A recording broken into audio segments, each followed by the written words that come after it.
Sa isang liblib na baryo sa lalawigan ng Leyte, nakatira ang isang mahirap na sabongherong kilala sa pangalang Obit. Payat ang kanyang pangangatawan, sunog sa araw ang balat at palaging may bakas ng pagod ang kanyang mga mata. Ngunit sa kabila ng kanyang kahirapan, hindi kailanman nawala ang alab ng pag-asa sa kanyang dibdib. Bata pa lamang si Obit ay nahilig na siya sa pag-aalaga ng manok panabong. Natutunan niya ang bawat galaw, bawat huni at bawat lihim ng pagpapalaki ng matitikas na panabong mula sa kanyang yumaong ama. Ang sabi ng matatanda sa baryo, may kakaibang mata raw si Obit. Parang nakikita niya kung aling sisiw ang magiging kampeon balang araw. Ngunit sa kabila ng kanyang galing, tila sinusubok siya ng kapalaran. Sunod-sunod ang naging kabiguan niya sa sabungan. May mga manok siyang malalakas sa ensayo, ngunit biglang nanghihina kapag laban na. Minsan na may nagkakasakit ang mga alaga niya sa mismong linggo ng tupada. Unti-unting naubos ang kanyang kaunting ipon. Dumating sa puntong kinailangan na niyang isanla ang maliit nilang kubo na minana pa niya sa kanyang mga magulang. Isang hapon, habang nakaupo si Obit sa harap ng kanyang payak na kulungan ng mga manok, tahimik niyang pinagmamasdan ng natitirang iilang alaga. Mahina ang hangin at tila ba nakikiramay ang kalikasan sa kanyang kalagayan. Hanggang kailan kaya ganito? Bulong niya sa sarili. Wala siyang asawa. Wala ring anak. Ang tanging kasama niya sa buhay ay ang mga manok na buong puso niyang inaalagaan. Ngunit kahit ang mga ito ay unti-unti na ring nababawasan. Kinagabihan, dahil sa gutom at pagod, maaga siyang nahiga sa papag na kawayan. Hindi man lang siya nakapaghapunan. Isang tasang tubig lamang ang kanyang naitawid sa sikmura. Habang siya'y nakatulog, isang kakaibang panaginip ang dumalaw sa kanya. Nakita niya ang sarili na naglalakad sa isang masukal na bahagi ng kagubatan. Madilim ang paligid ngunit may kung anong liwanag na kumikislap sa di kalayuan. Para bang may tumatawag sa kanya. Hindi niya alam kung bakit, ngunit kusa siyang napalakad patungo roon. Habang papalapit siya, unti-unting luminaw ang kanyang nakita. Isang napakagandang manok panabong na tila kumikislap ang balahibo sa ilalim ng kakaibang liwanag. Ang pinakanakakapagtaka ay ang mga panukan nito, matingkad na parang purong ginto. Napahinto si Obit sa kanyang panaginip. Naramdaman niyang tumayo ang balahibo sa kanyang batok. Sa gitna ng katahimikan, tila may mahinang tinig na bumulong sa kanyang isipan. Hanapin mo ako. Bigla siyang nagising. Hingal na hingal si Obit habang napaupo sa kanyang papag. Pinagpapawisan siya kahit malamig ang gabi. Mabilis ang tibok ng kanyang puso. Panaginip lang yon. Bulong niya. Pilit kinakalma ang sarili. Ngunit hindi mawala sa kanyang isip ang imahe ng manok na may ginintuang panuka. Kinabukasan, bago pa man sumikat ng tuluyan ang araw, may kakaiba siyang naramdaman. Habang nagpapakain siya ng mga natitirang manok, napansin niyang tahimik ang paligid, masyadong tahimik. Kahit ang karaniwang tilaok sa umaga ay parang nabawasan. Maya-maya, may narinig siyang mahinang kaluskos mula sa likod ng kanyang kubo. Dahan-dahan siyang napalingon. Sa gilid ng damuhan, may kung anong kumislap sa sinag ng umagang araw. Nanlaki ang mga mata ni Obit. Hindi siya agad nakagalaw. Dahil doon, sa mismong likod ng kanyang kubo, may nakatayong isang estrangherong manok panabong. At sa unang sulyap pa lamang, alam na niyang hindi ito pangkaraniwan. Hindi agad makapaniwala si Obit sa kanyang nasasaksihan.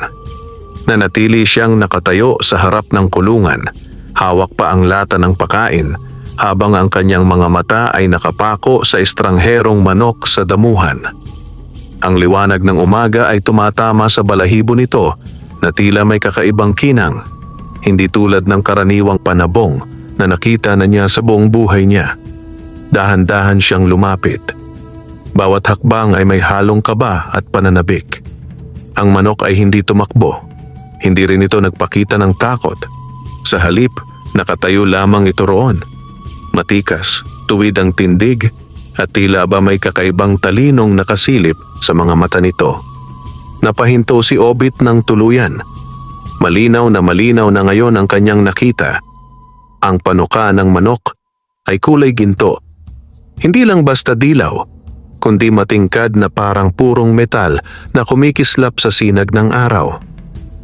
Napahawak si Obit sa kanyang dibdib. Ito yung nasa panaginip ko. Mahina niyang nasabi. Lalong bumilis ang tibok ng kanyang puso. Marahan niyang inilahad ang kamay, handang umatras kung sakaling magwala ang hayop. Ngunit sa halip na umatake, ang manok ay bahagyang tumikhim at marahang lumapit sa kanya. Para bang kilala siya. Para bang matagal na silang nagkakilala. Hindi na napigilan ni Obit ang manginig. Maingat niyang hinaplos ang leeg ng manok. Mainit ang katawan nito, buhay na buhay ang pakiramdam. Nang bahagya niyang mahawakan ng panuka, napasinghap siya. Matigas, makinis, at totoo. Hindi ito pintura. Bulong niya. May kakaibang kaba na gumapang sa kanyang dibdib. Hindi takot, kundi pakiramdam na may malaking mangyayari. Mabilis niyang inilibot ang tingin sa paligid. Tahimik ang baryo. Wala pang gaanong gising. Ang ilang kapitbahay ay abala pa sa kani-kanilang umaga. Walang ibang nakapansin sa himalang nasa harap niya. Agad niyang pinasok ang manok sa bakanteng kulungan. Habang ginagawa niya iyon, napansin niyang kakaiba ang kilos ng ibon. Hindi ito mailap. Hindi rin ito agresibo. Ngunit sa bawat galaw nito ay may dignidad, parang isang mandirigmang sanay sa laban. Kung saan ka man nanggaling, bulong ni Obit, parang ikaw na ang huling pag-asa ko. Buong umaga ay hindi siya mapakali. Pinakain niya ang manok ng pinakamainam na butil na natitira sa kanyang sisidlan. Pinainom niya ito ng malinis na tubig. Sinipat niya ang bawat bahagi ng katawan nito. Ang dibdib, ang pakpak, ang hita. Sa dami ng taon ni Obit sa sabungan, iisa lamang ang malinaw sa kanya. Ang manok na ito ay pambihira. Pagsapit ng tanghali, may kumatok sa kanyang bakod. Obit, gising ka ba dyan? Napalingon siya.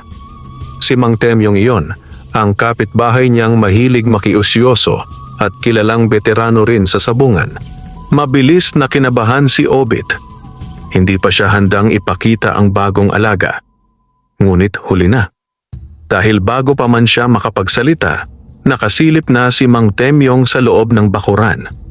At sa isang iglap, napatigil ang matanda. Nanlaki ang mga mata nito. Obit! Mahina ngunit nanginginig ang boses nito. Saan mo nakuha yan? Biglang kumabog ng malakas ang dibdib ni Obit. Sa unang pagkakataon mula nang dumating ang mahiwagang manok, naramdaman niyang may mga matang magsisimulang magmasid sa kanya. At alam niyang simula pa lamang ito. Hindi agad nakasagot si Obit. Nanatili siyang nakatayo sa tabi ng kulungan habang si Mang Temyong ay tila napako ang tingin sa loob. Ang matanda, na kilala sa baryo bilang bihasa sa manok panabong, ay bihirang magpakita ng ganong klaseng pagkagulat. Ngunit ngayon, kitang-kita sa kanyang mukha ang matinding pagkabigla. Dahan-dahang lumapit si Mang Temyong sa kulungan. Waring may iniiwasang ingay sa bawat hakbang. Tila ba ayaw niyang magambala ang kakaibang nilalang na nasa loob. Obit! Muli niyang sabi. Mas mahina ngayon ang tinig. Hindi ordinaryong manok yan. Nilunok ni Obit ang namuong laway sa kanyang lalamunan. Napadpad lang po sa likod ng kubo ko kaninang umaga. Sagot niya, pilit pinapakalma ang sarili. Hindi agad nagsalita si Mang Temyong. Sa halip, yumuko ito at sinipat ng mabuti ang mga paa ng manok. Nang makita niya ang kumikislap na panuka, napaatras siya ng bahagya. Parang nakakita ng bagay na matagal na niyang alam, ngunit hindi niya inaasahang muling masisilayan. Gintong panuka. Bulong ng matanda. Nanikip ang dibdib ni Obit. Ano po bang ibig sabihin niyan, Mang Temyong? Tanong niya. Marahang napabuntong hininga ang matanda bago siya tumingin kay Obit. Diretsong-diretso, tila sinusukat ang kanyang pagkatao. May narinig ka na bang kwento? Dahan-dahang sabi ni Mang Temyong. Tungkol sa manok na hindi lang pangsabong, kundi pangpalad? Hindi agad nakasagot si Obit. May kung anong malamig na hangin ang tila dumaan sa kanyang batok. Umiling siya. Wala pa po. Tumango ng mabagal ang matanda sa kamuling tumingin sa manok. Matagal na yang alamat dito sa Leyte, patuloy niya. Sabi ng matatanda, may iilang manok na pinagpapala, mga manok na may dalang swerte sa may-ari. Pero, bigla siyang tumigil. Pero ano po? Mabilis na tanong ni Obit. Tumahimik si Mang Temyong ng ilang sandali bago na nagsalita. Pero hindi lahat ng may hawak ay handang magdala ng bigat na kasama nito. Napakunot ang noo ni Obit. Hindi niya lubos maunawaan ang ibig sabihin ng matanda, ngunit ramdam niyang may babalang nakatago sa bawat salita nito. Makinig ka sa akin, iho, seryosong sabi ni Mang Temyong. Kung aalagaan mo yan, siguraduhin mong buo ang loob mo. Dahil kapag kumalat sa sabungan ang balita tungkol dyan, huminto siya at tumingin sa malayo. Hindi lang swerte ang lalapit sa'yo. Natahimik ang paligid. Maging si Obit ay hindi makapagsalita. Sa kauna-unahang pagkakataon, mula nang makita niya ang mahiwagang manok, may kakaibang pangamba na sumiksik sa kanyang dibdib. Ngunit kasabay nito, may apoy ding unti-unting naglalagablab sa kanyang puso. Pag-asa, pagkakataon, at marahil, kapalaran.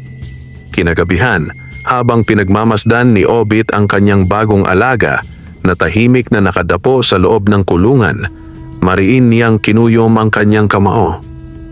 Ano man ang mangyari, mahina niyang bulong, hindi kita pababayaan. Hindi niya alam. Sa dilim ng gabing iyon, may pares ng matang nagmamasid mula sa labas ng kanyang bakuran. At ang mga matang iyon ay hindi nagdala ng mabuting balita. Kinabukasan, bago pa tuluyang sumikat ang araw sa baryo ng San Roque sa Leyte, gising na si Obit. Hindi siya halos nakatulog magdamag. Paulit-ulit na umuukil-kil sa kanyang isip ang mga sinabi ni Mang Temyong. Ang alamat, ang babala, at ang kakaibang bigat na di umano'y kaakibat ng manok na may ginintuang panoka. Ngunit higit sa lahat, hindi mawala sa kanyang dibdib ang matinding pananabik. Tahimik niyang nilapitan ang kulungan. Nakatayo roon ang mahiwagang manok. Matikas pa rin ang tindig kahit madaling araw pa lamang. Nang makita si Obit, bahagya itong tumikhim at kumampay ng pakpak na parabang handang-handa sa anumang haharapin. Subukan natin kung ano talaga ang kaya mo. Mahina ngunit matatag na sabi ni Obit. Maingat niyang inilabas ang manok at dinala sa likod ng kubo sa maliit na bakanteng lupa na ginagamit niya noon para sa ensayo ng mga alaga. Ang hamog ay sariwa pa sa damuhan. Tahimik ang paligid.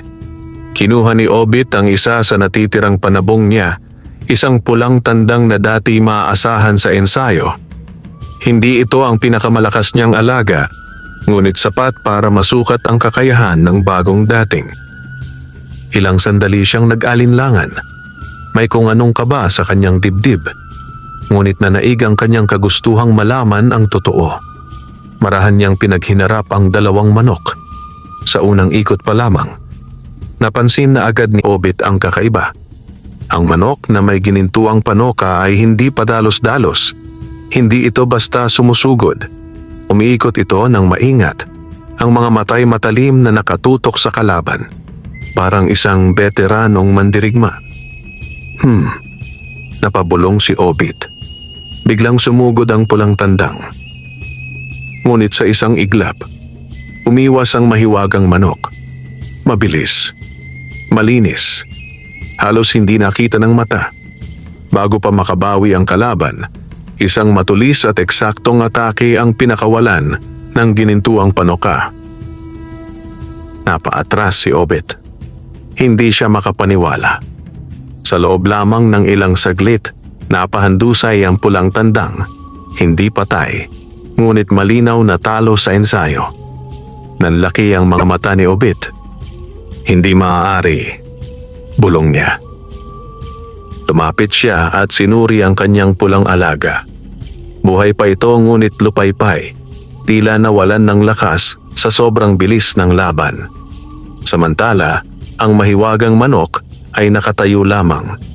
Hindi hinihingal, hindi magulo ang balahibo. Parang wala lang nangyari. Doon tuluyang nanginig ang mga kamay ni Obit. Sa dami ng taon niya sa sabungan, ngayon lang siya nakakita ng ganitong klaseng galaw. Hindi ito basta malakas. Matalino, mabilis, at nakakatakot ang eksaktong tira. Unti-unting napangiti si Obit, isang ngiting may halong tuwa at kaba. Kung ganito ka sa ensayo, bulong niya habang titig na titig sa manok. Ano pa kaya sa totoong laban? Ngunit hindi niya alam. Sa di kalayuan, sa likod ng mga punong niyog, may isang lalaking tahimik na nagmamasid sa buong pangyayari. At nang makita nito ang bilis ng ginintuang panoka, dahan-dahan itong napangisi. Sa wakas, mahina nitong sabi. Pagkatapos ay tahimik itong naglaho sa pagitan ng mga puno. Samantalang si Obit, walang kamalay-malay, na ang kanyang bagong pag-asa ay nagsisimula ng magdala ng pansin mula sa mga taong hindi dapat nakikialam. Hindi mapawi ang pananabik ni Obit buong araw. Paulit-ulit niyang binabalikan sa isip ang nangyari sa ensayo. Kahit ilang beses pa niyang sariwain ang mga galaw ng manok na may ginintuang panoka, iisa lamang ang malinaw sa kanya. Hindi pangkaraniwan ang alaga niyang iyon. Ngunit kasabay ng tuwa ay ang unti-unting paggapang ng kaba. Naalala niya ang babala ni Mang Temyong. Hindi lahat ng swerte ay ligtas. Pagsapit ng hapon, habang nagpapalit siya ng tubig sa kulungan, may narinig siyang mga yabag sa labas ng bakuran. Napalingon siya at nakita ang dalawang kabataang sabungero mula sa kabilang purok. Obit, tawag ng isa. May balita raw kami, ha? Napakunot ang noo ni Obit. Ano yon? Maingat niyang tanong. Nagkatinginan ng dalawa bago ngumisi. May bago ka raw, Panabong. Sabi ni Mang Temyong, kakaiba raw. Nanikip ang dibdib ni Obit. Hindi niya inasahang ganoon kabilis kakalat ang usapan. Pilit siyang ngumiti. Ensayo pa lang naman. Ngunit hindi na itago sa mga mata ng mga bisita ang kanilang kuryosidad. Lumapit ang isa sa kulungan at bahagyang sumilip. At sa sandaling iyon, nakita nila ang kumikislap na panoka. Aray! Napasinghap ang isa. Obit, parang hindi yata ordinaryo yan. Tahimik lang si Obit. Ramdam niyang bawat segundo ay lalo lamang umiinit ang sitwasyon. Maya-maya pa'y nagpaalam din ang dalawang lalaki, ngunit bago sila tuluyang umalis, may iniwang salita ang isa. Sa linggo may malaking tupada sa bayan. Sayang kung hindi mo isasabak yan. Pagkaalis ng mga ito, matagal na napatayo si Obit sa gitna ng bakuran. Alam niyang tama ang sinabi. Kung talagang pambihira ang alaga niya, sa sabungan ito masusubok. Ngunit alam din niyang kapag dinala niya roon ang manok, hindi na ito may tatago pa. Kinagabihan, muling dumalaw si Mang Temyong. Tahimik silang naupo sa harap ng kubo habang ang malamlam na ilaw ng gasera ay sumasayaw sa kanilang mga anino. Iho, seryosong sabi ng matanda, kumakalat na ang balita. Napabuntong hininga si Obit. Ganun na nga po. Sandaling nanahimik si Mang Temyong bago nagsalita muli. Kung itutuloy mo sa tupada yan, siguraduhin mong handa ka. Handa saan, Mang Temyong? Tumingin ang matanda diretso sa kanyang mga mata. sa inggit, sa tukso, at sa mga taong gagawin ang lahat para maagaw ang swerte mo. Napayuko si Obit. Ngunit maya-maya, unti-unti niyang itinaas ang kanyang ulo. Sa pagkakataong ito, may kakaibang tibay na sa kanyang mga mata. Buong buhay ko pong hinintay ang pagkakataong ito. Mahina ngunit matatag niyang sabi, kung ito na ang binigay sa akin, hindi ako uurong. Matagal siyang tinitigan ni Mang Temyong. Pagkatapos ay marahan itong tumango. Kung ganon, sabi ng matanda, simulan mo nang ihanda ang sarili mo. Sa loob ng kulungan, tahimik na nakatayo ang manok na may ginintuang panoka. At sa ilalim ng malamlam na ilaw, bahagyang kumislap ang mga mata nito. Parang alam nito na malapit na ang unang tunay na laban. Dumating ang linggo na matagal nang hinihintay ni Obit. Maagang maaga pa lamang ay gising na ang baryo. Ang hangin ay puno ng ingay ng mga tricycle, usapan ng mga sabunggero, at tilaok ng mga tandang na ihahanda sa laban. Sa bayan ng San Roque, ang araw ng tupada ay parang pista. Ngunit para kay Obit, ito ang araw na maaaring magbago ng kanyang kapalaran. Tahimik niyang inihanda ang mahiwagang manok. Maingat niya itong nilinis, sinuklay ang balahibo at sinipat ang bawat galaw. Lalong lumitaw ang kakaibang tindig ng ibon, matikas, kalmado at tila ba walang bahid ng kaba. Samantala, si Obit ay kabaligtaran. Mabilis ang tibok ng kanyang puso habang isinasakay niya ang kulungan sa tricycle na pauwi sa sabungan ng bayan. Sa bawat lubak ng daan, lalo niyang nararamdaman ang bigat ng desisyong kanyang pinasok. Hindi na ito basta ensayo. Totoong laban na ito. Pagdating sa sabungan, sinalubong siya ng karaniwang eksena. Mga sabungerong nagkukumpulan, may nagbubulungan, may nagtatawanan, at may mga matang tahimik na nagmamasid. Ngunit nang makita ng ilan ang manok ni Obit, unti-unting nagbago ang ihip ng hangin. Yan ba yung may gintong panoka? Bulong ng isa. Grabe, totoo pala ang kwento, sagot ng isa pa. Ramdam ni Obit ang mga tingin na parang kumakapit sa kanyang balat. Pilit niyang pinanatiling kalmado ang sarili habang nagparehistro ng laban. Hindi nagtagal, may lumapit sa kanya. Isang matabang sabungerong kilala sa bayan. Ako ang haharap dyan, kumpiyansang sabi nito. Tingnan natin kung gaano katapang iyang alaga mo. Tinanggap ni Obit ang laban. Ilang sandali pa'y tinawag na ang kanilang numero. Habang papalapit siya sa gitna ng ruweda, tila bumagal ang kanyang pandinig. Ang ingay ng sabungan ay parang lumalabo sa kanyang paligid. Ang tanging malinaw sa kanya ay ang manok na hawak niya. Mainit, buhay, at kalmadong-kalmado. Pinaghinarap ang dalawang panabong. Sa unang tingin pa lang, malaki at matipuno ang kalaban. Sanay ito sa laban, kitang-kita sa galaw. Ngunit ang alaga ni Obit, tahimik lang.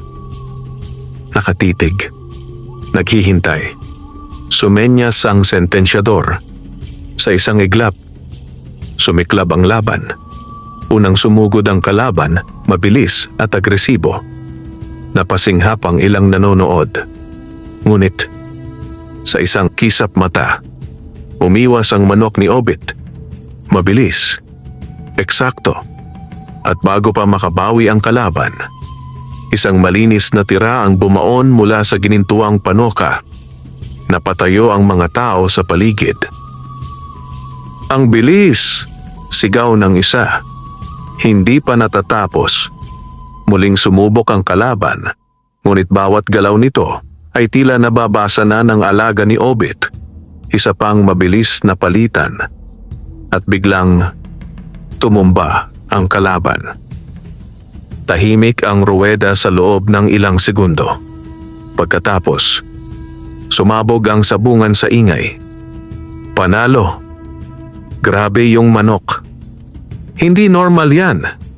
Nanlambot ang tuhod ni Obit. Hindi siya agad makapaniwala. Sa unang tunay na laban, panalo agad. Ngunit habang ang karamihan ay namamangha, may isang lalaking tahimik na nakaupo sa itaas na bahagi ng sabungan. Matalim ang mga mata nito. At ang tingin niya ay nakatutok lamang sa isang bagay. Ang manok na may ginintuang panuka. Dahan-dahan siyang ngumisi. Sa wakas, bulong niya. At sa sandaling iyon, hindi pa alam ni Obit na ang kanyang tagumpay ay simula pa lamang ng mas mabigat na pagsubok. Hindi pa humuhupa ang ingay sa sabungan nang tuluyang ideklara ang panalo ni Obit. Maraming lumapit sa kanya. May bumabati, may nagtatanong, at may mga matang tahimik lang na nagmamasid. Ang dating halos hindi pinapansin sa tupada ay ngayon biglang naging sentro ng usapan. Ngunit sa gitna ng kaguluhan, may isang presensyang agad napansin ni Obit. Tahimik, mabigat, at may kakaibang autoridad. Mula sa hanay ng mga nakatataas na upuan, dahan-dahang bumaba ang isang lalaking bihis na bihis. Malinis ang polo, makintabang sapatos, at may kumpiyansang lakad na tila sanay na sanay sa ganitong lugar. Kasunod niya ang dalawang tauhan. Agad nagbulungan ang mga sabunghero. Si Don Valeriano yan. Mayaman niya sa kabilang bayan. Malalaki pustahan yan. Nanikip ang dibdib ni Obit. Huminto sa harap niya ang mayamang lalaki at tahimik na sinipat ang manok sa loob ng kulungan. Matagal, mapanuri. Parang sinusukat ang halaga nito. Ikaw si Obit? Malamig ngunit magalang na tanong nito. Opo, sagot ni Obit, pilit pinatatagang boses. Bahagyang ngumiti ang lalaki. Maganda ang mata mo sa manok, sabi nito. Bihira ang ganyang galaw. Hindi sumagot si Obit. May kung anong hindi niya maipaliwanag na pakiramdam ang gumagapang sa kanyang dibdib. Maya-maya, diretsong nagsalita ang lalaki. Bilin ko. Parang biglang tumahimik ang paligid. Nanlaki ang mga mata ni Obit. Po? Bilin ko ang manok mo. Ulit ng lalaki, ngayon ay mas malinaw. Magkano? Napatayo ng tuwid si Obit. Hindi niya inaasahan na ganoon kabilis darating ang ganitong alok. Pasensya na po. Maingat niyang sagot. Hindi ko po balak ibenta. Hindi nagbago ang ekspresyon ng lalaki. Sa halip bahagya itong napangisi. Parang inaasahan na ang sagot. 100,000, kalmadong sabi nito. Napasinghap ang ilang nakarinig. Para kay Obit, na halos walang pera, ang halagang iyon ay parang kayamanan na. Ngunit hindi siya agad nakapagsalita. Sa loob ng kanyang dibdib, may dalawang boses na naglalaban. Ang isa ay nagsasabing ito na ang pagkakataon niyang makaahon.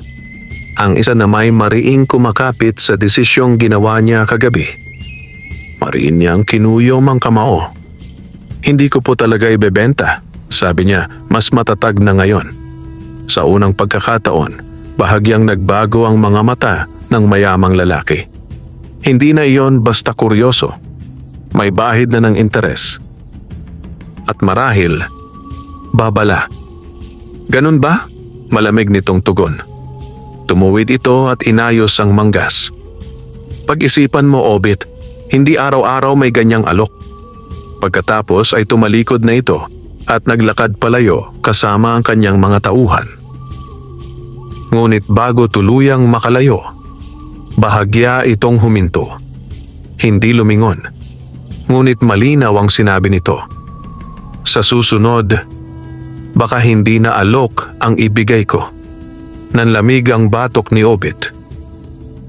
Matagal siyang napatayo roon, hawak ang kulungan ng kanyang manok. Sa unang pagkakataon mula nang manalo siya, naramdaman niyang mas mabigat ang kapalit ng swerteng kanyang nakuha. At sa ilalim ng kumukulong ingay ng sabungan, tahimik na nagsimula ang mas mapanganib na laban. Mabigat ang pakiramdam ni Obit habang pauwi siya sa kanilang baryo. Ang sigawan at saya ng sabungan ay tila naiwan na sa likod, ngunit ang mga salita ni Don Valeriano ay paulit-ulit na umuukil-kil sa kanyang isip. Sa susunod, baka hindi na alok ang ibigay ko. Mahigpit niyang hinawakan ang kulungan ng kanyang manok habang umaalog ang tricycle sa baku-bakong daan. Sa loob, tahimik lamang ang alaga niya. Kalmado, parang walang anumang alalahanin sa mundo. Ngunit si Obit, hindi mapalagay. Pagdating niya sa kubo, agad niyang inilapag ang kulungan at inilibot ang tingin sa paligid. Karaniwan ay payapa ang kanilang lugar, ngunit ngayong gabi ay tila masyadong tahimik ang hangin. Maging ang mga kuliglig ay parang nag-aatubiling mag-ingay. Lumapit siya sa kulungan at marahang hinaplos ang leeg ng manok. Hindi kita ibebenta, bulong niya. Anuman ang mangyari. Bahagyang tumikim ang manok at sa sandaling iyon ay tila kumislap ang ginintuang panuka sa ilalim ng ilaw ng gasera. Kinagabihan, hindi agad nakatulog si Obit. Paulit-ulit siyang napapabangon sa bawat kaluskos na maririnig niya sa labas. Ilang beses niyang sinilip ang bakuran, ngunit wala naman siyang nakitang kakaiba. Hanggang sa bandang hating gabi, may narinig siyang mahina ngunit malinaw na kalabog mula sa likod ng kubo. Nanigas ang kanyang katawan. Dahan-dahan siyang bumangon sa papag at inabot ang kanyang lumang itak na nakasabit sa dingding. Marahan siyang lumakad palabas, pinipilit kontrolin ang kanyang paghinga. Tahimik ang gabi, ngunit may kung anong gumalaw sa may kulungan. Biglang kumabog ang dibdib ni Obit. Sinong nandyan? Mariin niyang tanong. Walang sumagot, ngunit narinig niya ang mabilis na yabag, palayo. Agad siyang tumakbo patungo sa kulungan. Pagdating niya roon, mabilis niyang sinilip ang loob. Nakahinga siya ng maluwag. Nandoon pa ang manok. Buhay. Ligtas. Ngunit nang igala niya ang paningin sa lupa, may nakita siyang bakas ng paa sa malambot na putik sa likod ng kulungan. Hindi iyon kanya. At hindi rin iyon sa kapitbahay. Mabigat ang yabag. Parang may dumaan na nagmamadali. Unti-unting nanlamig ang kanyang batok. Naalala niya ang malamig na boses ni Don Valeriano. Sa loob ng kulungan, bahagyang gumalaw ang manok na may ginintuang panuka. Tila ba naramdaman din nito ang panganib na papalapit. Mariing kinuyom ni Obit ang hawak niyang itak. Sa unang pagkakataon mula nang dumating ang kakaibang alaga, tuluyan na niyang naunawaan. May mga matang seryoso nang nagbabantay sa kanya. At ang susunod na gabi, maaaring hindi na kasing swerte ng ngayon. Halos hindi na nakatulog si Obit matapos ang nangyari noong hating gabi. Paulit-ulit niyang binabalikan sa isip ang bakas ng paa sa putik. Malalaki, mabibigat, at malinaw na hindi sa karaniwang dumadaan sa kanilang bakuran. Alam niyang hindi iyon basta usyoso lamang. May nagbabantay. At malamang may nagbabalak. Pagsikat ng araw, agad siyang nag-ikot sa paligid ng kubo. Sinuri niya ang bakod, ang likod ng kulungan, at maging ang makakapal na damuhan sa gilid ng kanyang lupa. Doon niya lalo pang napatunayan ang kanyang hinala. May mga damong na yupi. May bahagyang bakas ng yabag na patungo sa kakahuyan. Mariing napalunok si Obit. Hindi na ito simpleng kutob. May taong talagang nagmasid sa kanya kagabi. Lumapit siya sa kulungan at sandaling pinagmamasda ng manok na may gininto ang panuka. Tahimik itong nakatayo. Ngunit sa mga mata nito ay tila may kakaibang talas. Parang handa sa paparating na unos. Kailangan na kitang bantayan ng mas mahigpit, bulong ni Obit. Buong araw ay naging doble ang kanyang pag-iingat. Inilipat niya ang kulungan sa mas maliwanag na bahagi ng bakuran. Naglagay siya ng mga lumang lata sa paligid ng bakod upang kumalansing sakaling may pumasok. At nang sumapit ang gabi, mas handa na siya. Hindi siya natulog. Tahimik siyang naupo sa may bintana ng kubo. Hawak ang kanyang itak at nakamasid sa kulungan sa ilalim ng maputlang liwanag ng buwan. Lumalim ang gabi. Tahimik. Halos walang galaw ang hangin. Hanggang sa may mahinang kaluskos. Nanigas si Obit. Mula iyon sa gawing likod ng bakuran. Dahan-dahan siyang tumayo, mariing hawak ang itak. Muling kumaluskos. Mas malapit na ngayon. At biglang kumalansing ang mga latang isinabit niya sa bakod. "Hoy!" sigaw ni Obit sabay labas ng kubo. May aninong mabilis na gumalaw sa dilim. Tumakbo siya papunta roon, ngunit mabilis ang taong iyon. Lumundag sa bakod at naglaho sa pagitan ng mga puno. Huminto si Obit, hingal na hingal. Hindi niya naabutan. Ngunit sa lupa, sa ilalim ng bakod, may nahulog. Dahan-dahan niya itong pinulot. Isang maliit na piraso ng pulang tela, makapal at mamahalin ang tahi. Nanikip ang dibdib ni Obit. Naalala niya agad. Ganitong-ganito ang kulay ng panyo na nakasilip kanina sa bulsa ng isa sa mga tauhan ni Don Valeriano. Unti-unting bumigat ang kanyang paghinga. Sa wakas, sigurado na siya. Hindi tsamba ang lahat. May taong talagang gustong kumuha ng kanyang manok.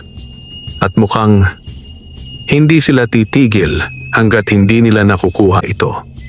Sa loob ng kulungan, marahang tumikhim ang manok na may ginintuang panuka, parang babala sa paparating na unos. At sa gabing iyon, tuluyan ang nagsimula ang mas mapanganib na laban ni Obit. Magdamag na gising si Obit.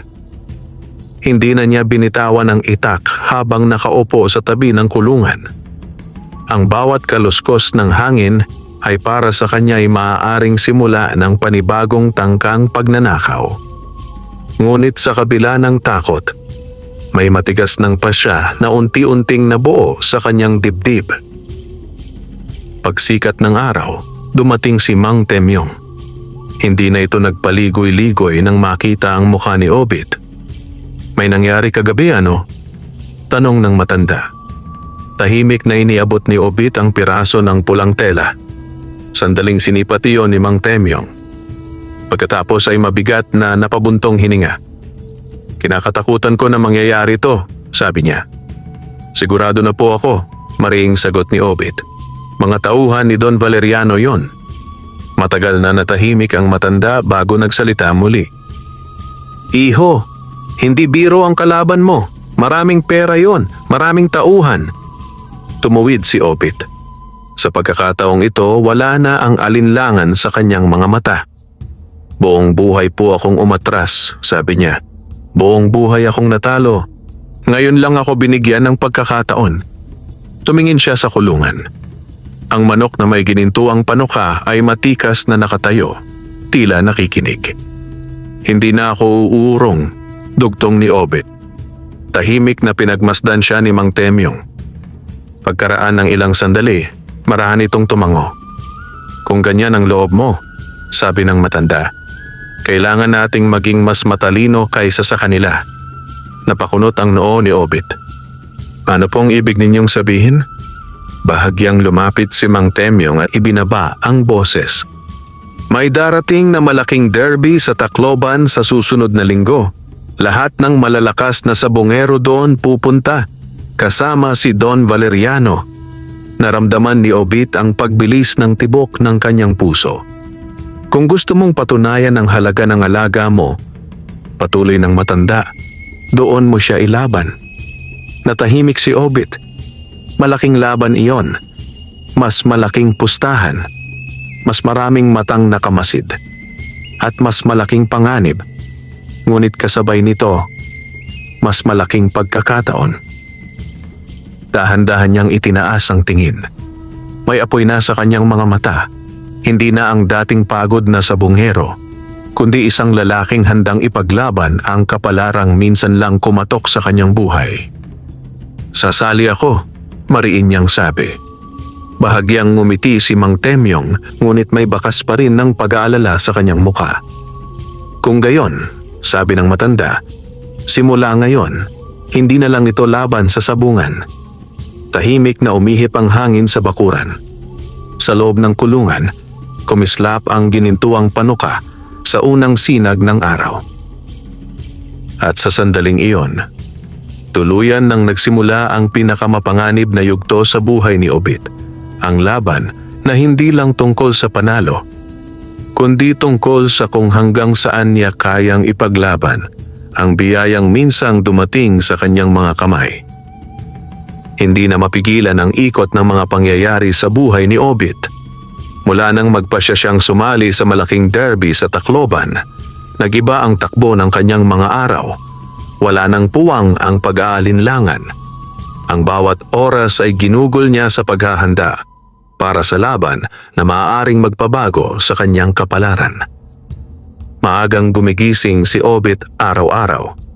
Bago pa sumikat ang araw sa kabundukan ng Leyte, naroon na siya sa likod ng kubo, maingat na pinapainom at pinapakain ang kanyang alagang manok na may ginintuang panuka. Hindi na niya ito tinatawag na estranghero sa isip niya. Sa loob-loob niya, ito na ang kanyang alas. Pinagmasdan niya ang galaw ng ibon habang nag-eensayo. Mas lalo niya ngayong napapansin ang kakaibang disiplina nito. Hindi ito basta sumusugod. Hindi rin ito padalos-dalos. Parang may sariling isip. Parang alam nito kung kailan gagalaw at kailan maghihintay. Napabuntong hininga si Obit. Kung totoo man ang alamat, bulong niya, ikaw na ang sagot sa dasal ko. Ngunit hindi siya nagpabaya. Tinulungan siya ni Mang Temyong sa mas masusing ensayo. Araw-araw, pinaghaharap nila ang ginintuang panuka sa iba't ibang estilo ng panabong. May agresibo, may depensibo, may mabilis, at may malalaki ang katawan. Sa bawat ensayo, isa ang naging resulta. Panalo. At hindi basta panalo. Malinis, mabilis, at halos hindi nasusugatan ang alaga ni Obit. Habang lumilipas ang mga araw, unti-unting kumakalat ang usapan sa baryo. May mga napapadaan na kunwari ibibili ng mais, ngunit pasimpleng sumisilip sa kulungan. May mga sabungherong dumadalaw para makiusisa, at may ilan ding hindi nagsasalita. Tanging matagal lang tumitingin bago tahimik na umaalis. Lalong naging alerto si Obit. Tuwing gabi, doble na ang kanyang pagbabantay. Pinalakas niya ang bakod, tinagdagan ng mga lata, at hindi na niya iniiwan ang itak sa tabi ng kanyang higaan. Isang gabi, habang sila ni Mang Temyong ay nag-uusap sa labas ng kubo, napansin ng matanda ang lalong pagtigas ng mukha ni Obit. Handa ka na ba talaga, iho? Tanong nito. Hindi agad sumagot si Obit. Tumingin muna siya sa kulungan kung saan tahimik na nakapirme ang kanyang alaga sa ilalim ng ilaw. Hindi ko po alam kung handa na ako, marahan niyang sabi. Sandaling natahimik si Mang Temyong. Pero isang bagay ang sigurado, dugtong ni Obit habang unti-unting tumitigas ang kanyang boses. Tumingin siya diretso sa matanda. Hindi na ako babalik sa dati. Doon bahagyang ngumiti si Mang Temyong, ngunit ang mga mata nito ay nanatiling mapagmatsyag. Kung ganon, sabi ng matanda, magpahinga ka habang maaga pa. 3 araw na lang. Tacloban na tayo. Tahimik na lumipas ang gabing iyon. Ngunit sa di kalayuan ng baryo, may isang lalaking nakatayo sa gilid ng kalsada. Pinagmamasdan ang munting kubo ni Obit sa ilalim ng buwan. Dahan-dahan itong napangisi. Maghanda ka, Obit. Mahina nitong bulong. At sa unang pagkakataon, may paparating na laban na hindi kayang lutasin ng bilis ng isang panuka lamang. 3 araw ang lumipas na tila isang iglap. Madilim pa ang kalangitan nang magsimulang kumilos si Obit. Maingat niyang inihanda ang kulungan ng kanyang alagang manok na may ginintuang panuka. Siniguro niyang matibay ang pagkakasara, malinis ang loob at may sapat na pagkain at tubig para sa biyahe. Tahimik ang kanyang mga galaw, ngunit sa loob ng dibdib niya ay rumaragasa ang kaba at pananabik. Sa wakas, ito na ang araw. Dumating si Mang Temyong sakay ng lumang tricycle na hiram lamang nila sa kapitbahay. May dala itong maliit na bayong na puno ng mga kailangan nila sa biyahe. "Handa na ba?" tanong ng matanda. Huminga ng malalim si Obit bago tumango. "Opo." Maingat nilang isinakay ang kulungan, saka sila tuluyang bumiyahe palabas ng baryo. Habang umaandar ang tricycle sa baku-bakong kalsada ng Leyte, tahimik lamang si Obit. Pinagmamasdan niya ang unti-unting pagliwanag ng langit. Hindi niya akalaing darating ang araw na ito.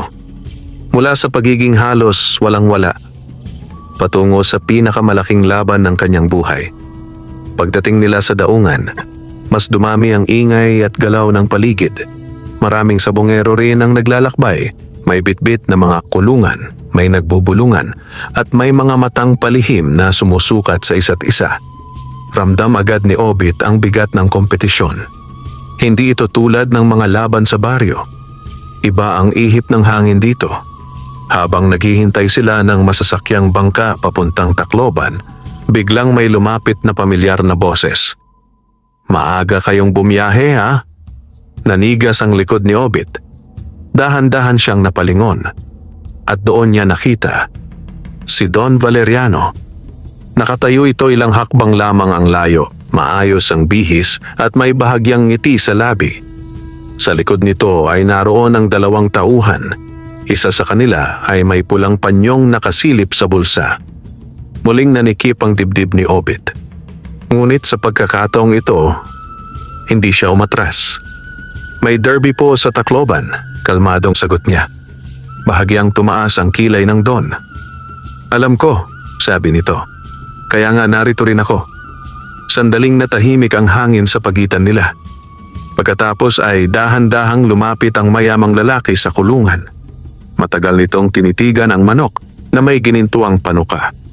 May kung anong kislap ang dumaan sa mga mata nito. "Sayang," marahan nitong sabi. "Kung ibinenta mo na lang sana sa akin." Mariing kinuyom ni Obit ang kanyang kamao. "Hindi ko po pagsisisihan ang desisyon ko," sagot niya. Sa unang pagkakataon, bahagyang nawala ang ngiti ni Don Valeriano, ngunit mabilis din itong bumalik. "Magkikita tayo sa ruweda," malamig nitong sabi bago tumalikod. Tahimik na umalis ang Don at ang mga tauhan nito. Matagal na nakatayo si Obit. Ramdam niya ang bigat ng paparating. Hindi na ito basta laban. Isa na itong hamon. Sa loob ng kulungan, tahimik ngunit matikas ang tindig ng manok na may ginintuang panuka. Tila ba handa sa kung ano man ang naghihintay sa Tacloban. At habang unti-unting umaandar ang bangka palabas ng daungan, tuluyan nang papalapit si Obit sa laban na maaaring magpabago sa kanyang kapalaran o tuluyang sumubok sa kanyang katatagan. Halos tanghali na nang dumaong sa Tacloban sina Obit at Mang Temyong. Mula pa lamang sa pantalan ay ramdam na agad ang kakaibang sigla ng lungsod. Mas matao, mas maingay, at mas mabilis ang galaw ng lahat. Ngunit ang pinakaumagaw sa pansin ni Obit ay ang sabungan na tila sentro ng lahat ng usapan sa araw na yon. Naroon gaganapin ang malaking derby. At ngayon, kasama na siya sa mga sasabak. Habang papalapit sila sa sabungan, mas dumadami ang mga sabungerong kanilang nakakasalubong. May mga may bitbit na mamahaling kulungan, may mga may kasamang tauhan, at may mga mukhang sanay na sa malalaking pustahan. Tahimik lang si Obit. Mas lalong bumibigat ang pakiramdam niya sa bawat hakbang. "Huminga ka lang ng malalim," marahang sabi ni Mang Temyong. "Normal lang kabahan." Bahagyang tumango si Obit. Ngunit sa loob-loob niya, alam niyang hindi lang kaba ang nararamdaman niya. Ito ay bigat ng pagkakataon. Pagpasok nila sa sabungan, tila mas lalo pang lumakas ang ingay. Umaalingaw-ngaw ang usapan, tawaran at tawanan ng mga sabunghero. Sa gitna ng ruweda, sunod-sunod ang mga laban, Mabilis, marahas, at puno ng tensyon. Nagparehistro si Obit. Habang sinusulat ng opisyal ang kanyang pangalan, napansin niyang may ilang sabunghero ang palihim na tumitingin sa kanyang kulungan. Kumalat na ang balita. Hindi na siya basta bagong salta. Maya-maya pa'y tinapik siya ni Mang Temyong. "Iho," mahina nitong sabi. Napalingon si Obit. At doon niya nakita. Sa kabilang bahagi ng sabungan, nakaupo si Don Valeriano sa isang nakataas na pwesto. Tila isang hari na pinagmamasdan ang kanyang kaharian. Kalma ang mukha nito, ngunit ang mga mata ay tuwirang nakatutok kay Obit. Nanuyo ang lalamunan ni Obit. "Parang inaantay ka na niya," bulong ni Mang Temyong. Hindi sumagot si Obit. Sa halip, mariin niyang hinawakan ang kulungan. Ilang sandali pa, tinawag ang unang laban ni Obit.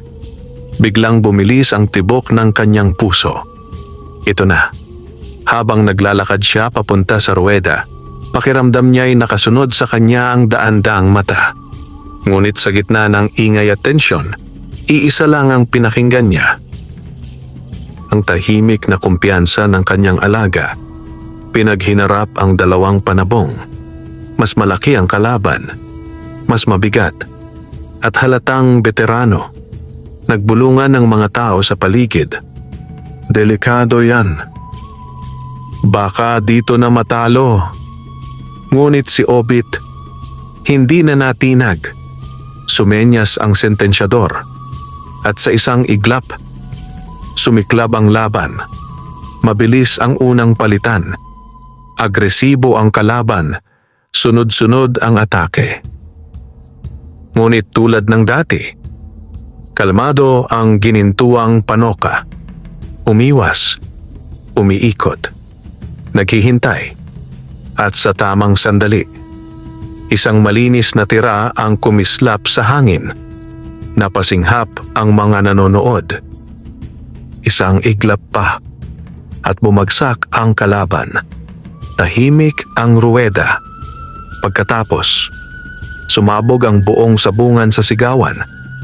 Panalo! Grabe yung tira. Hindi normal yang manok na yan. Nanlambot ang tuhod ni Obit sa halo ng gulat at tuwa. Ngunit habang ang karamihan ay nagkakagulo, tahimik lang si Don Valeriano sa kanyang upuan. Walang palakpak, walang reaksyon. Tanging isang mabagal na ngiti ang unti-unting sumilay sa kanyang labi. Parang mas lalo lang siyang naging interesado. At sa sandaling iyon, lalong lumalim ang laban na kinakaharap ni Obit. Hindi pa humuhupa ang ingay sa sabungan matapos ang panalo ni Obit. Nagkukumpulan ng mga sabunghero sa paligid niya.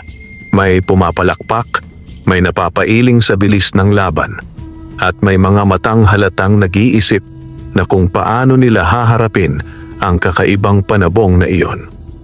Ngunit sa gitna ng kaguluhan, isang utos ang biglang umalingaw-ngaw mula sa nakataas na bahagi ng sabungan. "Obit!" Tumahimik ang ilan. Unti-unting napalingon ang mga tao. Nakatayo na si Don Valeriano. Mabagal ang kanyang paglapit, ngunit bawat hakbang ay may dalang bigat ng kapangyarihan. Kusang umuurong ang ibang sabongero sa kanyang daraanan. Nanikip ang dibdib ni Obit. Uminto ang Don sa harap niya. Matagal nitong tinitigan ang manok sa kulungan, parang sinusuri ang bawat detalye. Pagkatapos ay nagsalita ito. Magaling, malamig, ngunit malinaw na sabi niya. "Pero gusto kong makita kung hanggang saan ang abot niyan." Napakunot ang noo ni Obit. "Ano pong ibig ninyong sabihin?" Bahagyang ngumisi ang Don. "Isang espesyal na laban," sabi nito. "Ako ang magbibigay ng katapat." Nagbulungan ang mga sabunggero sa paligid. Kilala si Don Valeriano sa Tacloban at kilala rin ang mga alaga nitong panabong na bihirang matalo. Nanahimik si Obit. Ramdam niyang ito na ang hamong matagal nang umiikot sa paligid niya. Malaki ang pustahan, dugtong ng Don. "At kung matalo ka, Sandaling tumigil ang lalaki. Ibebenta mo sa akin ang manok mo? Biglang nanikip ang hangin sa pagitan nila. Napahigpit ang hawak ni Obit sa kulungan. Pero kung ako ang manalo? Matatag niyang tanong. Sa unang pagkakataon, bahagyang tumaas ang kilay ni Don Valeriano. Tila natuwa sa tapang ng kaharap. Ngunit mabilis din itong ngumiti. Kung manalo ka, sabi nito, dodoblehin ko ang panalo mo sa pustahan. Natahimik ang paligid. Malaking alok iyon. Napakalaki. Ngunit alam ni Obit, hindi pera ang tunay na nakataya. Ang manok niya, ang pagkakataon niya, ang kinabukasan niya. Sa gilid, marahang lumapit si Mang Temyong at bumulong. Iho, pag-isipan mo mabuti. Ngunit matagal nang buo ang loob ni Obit. Dahan-dahan siyang tumuwid. Tumingin siya diretso kay Don Valeriano. At sa unang pagkakataon sa harap ng mayamang sabungero, hindi siya nagpakita ng takot. Tinatanggap ko ang laban, mariin niyang sabi. Sandaling natahimik ang buong paligid. Pagkatapos, dahan-dahang lumawak ang ngiti ni Don Valeriano. Magaling, sabi nito. Tumalikod ang Don at nag-utos sa kanyang mga tauhan. Dalhin ang kampeon. Nanlamig ang batok ni Obit dahil alam niyang ang susunod na laban hindi na basta ordinaryong panabong ang kaharap nila. At sa gitna ng umaalingaw-ngaw na sabungan, tahimik na naghanda ang ginintuang panuka para sa pinakamabigat nitong pagsubok. Lalong bumigat ang hangin sa loob ng sabungan. Halos maramdaman ni Obit ang tensyon na kumakapit sa balat ng bawat nanonood. Unti-unting nagsitahimik ang mga sabungero habang hinihintay ang inutos ni Don Valeriano. Dalhin ang kampeon. Makalipas ang ilang sandali, nagkahiwalay ang mga tao sa isang bahagi ng ruweda. At doon, lumabas ang manok ng Don. Nanlaki ang mga mata ni Obit. Ang panabong ay halos kasing laki ng isang maliit na pabo. Malapad ang dibdib, makapal ang hita, at ang balahibo ay makintab na tila inalagaan sa mamahaling patuka at bitamina. Sa bawat hakbang nito ay may mabigat na kumpiyansa, parang sanay na sanay sa dugo at laban. Nagbulungan ang mga tao sa paligid. Yan ang Black General. Hindi pa yan natatalo. Patay ang kalaban dyan. Nanuyo ang lalamunan ni Obit. Sa unang pagkakataon mula nang dumating ang ginintuang panuka sa buhay niya, nakaramdam siya ng tunay na bigat ng laban.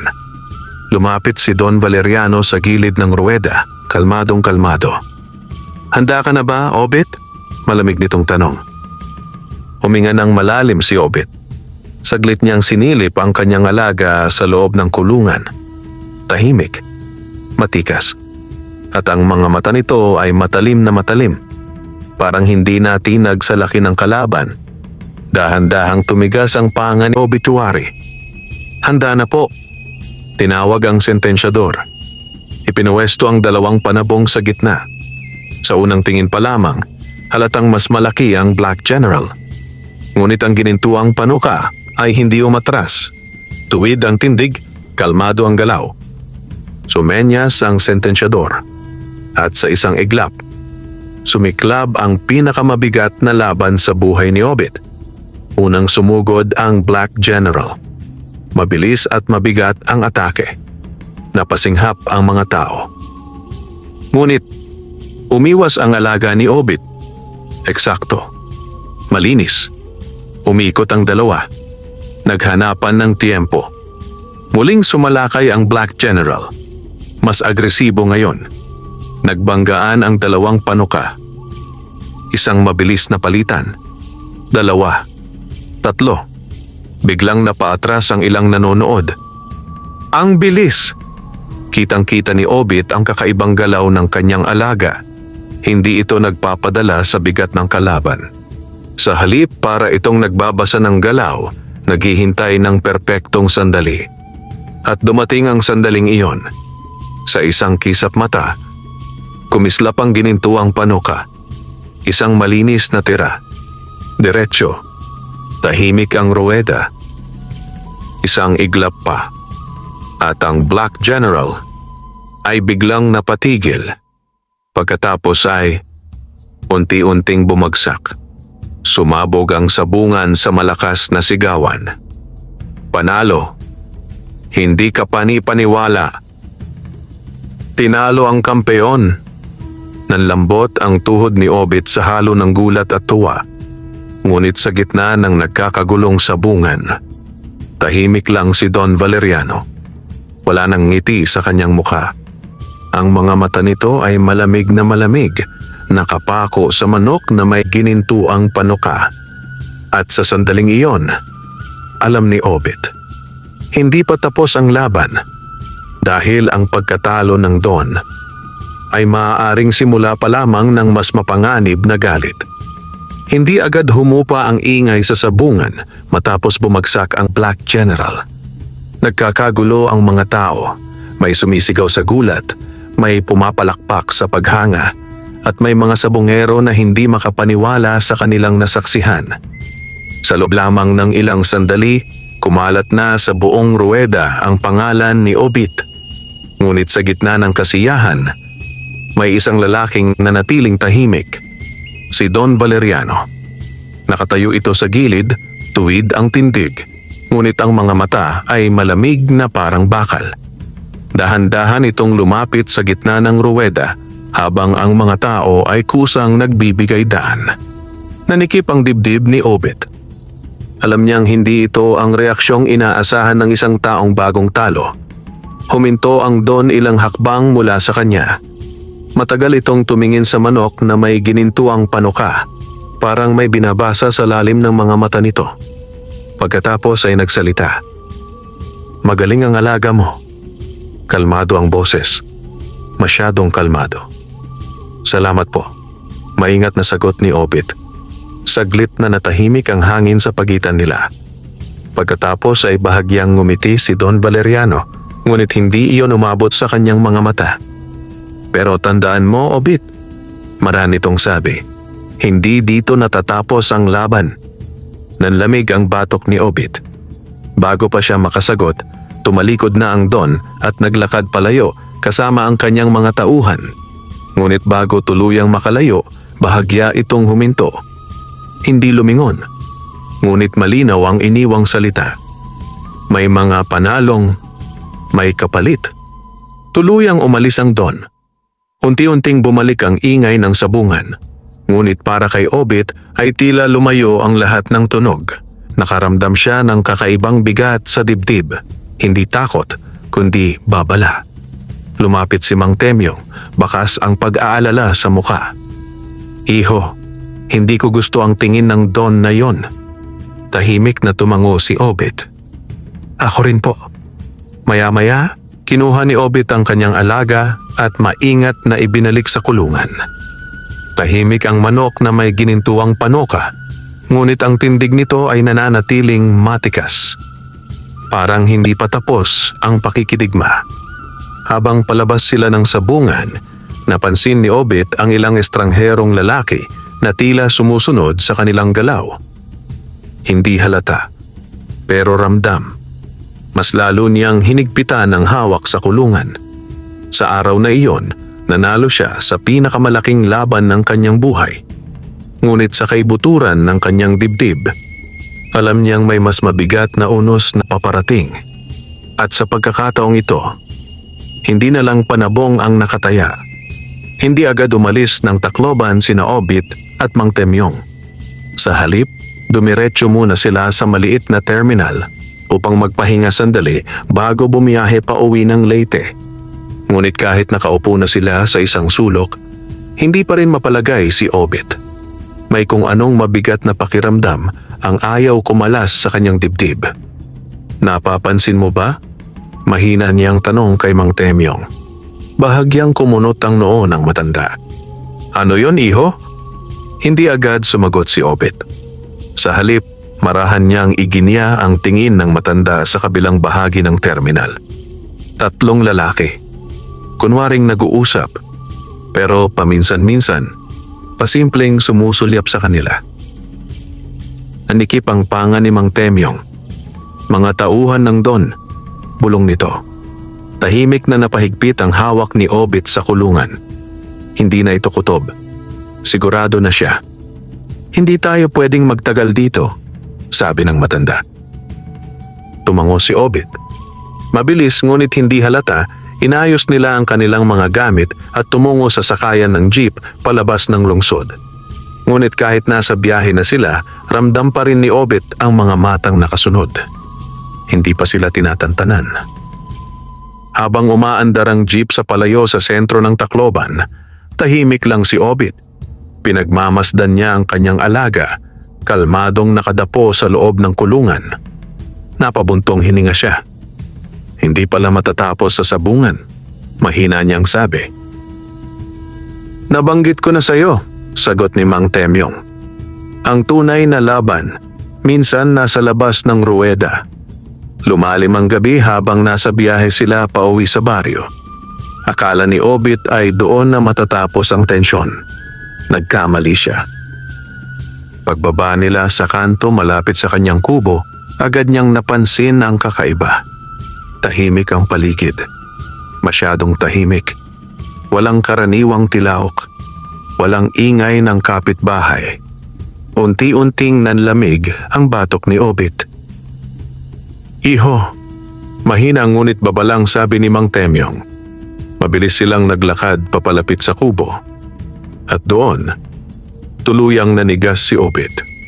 Ang bakod niya, sira. Ang mga lata, nakakalat sa lupa. At ang pinto ng kulungan ay bahagyang nakabukas.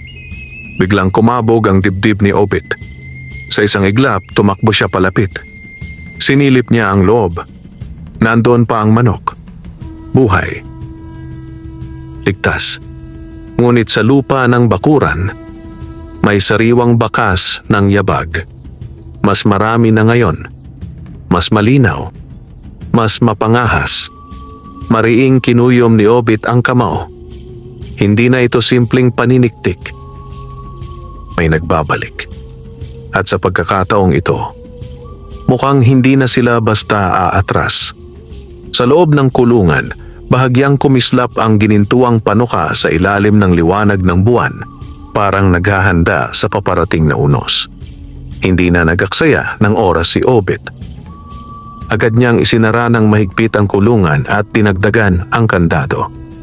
Nanginginig pa ang kanyang mga kamay habang inaayos ang paligid ng bakuran. Ang mga lata ay muli niyang isinabit. Ang bakod ay pansamantala niyang tinalian ng kawad at ang itak ay hindi na niya binitawan.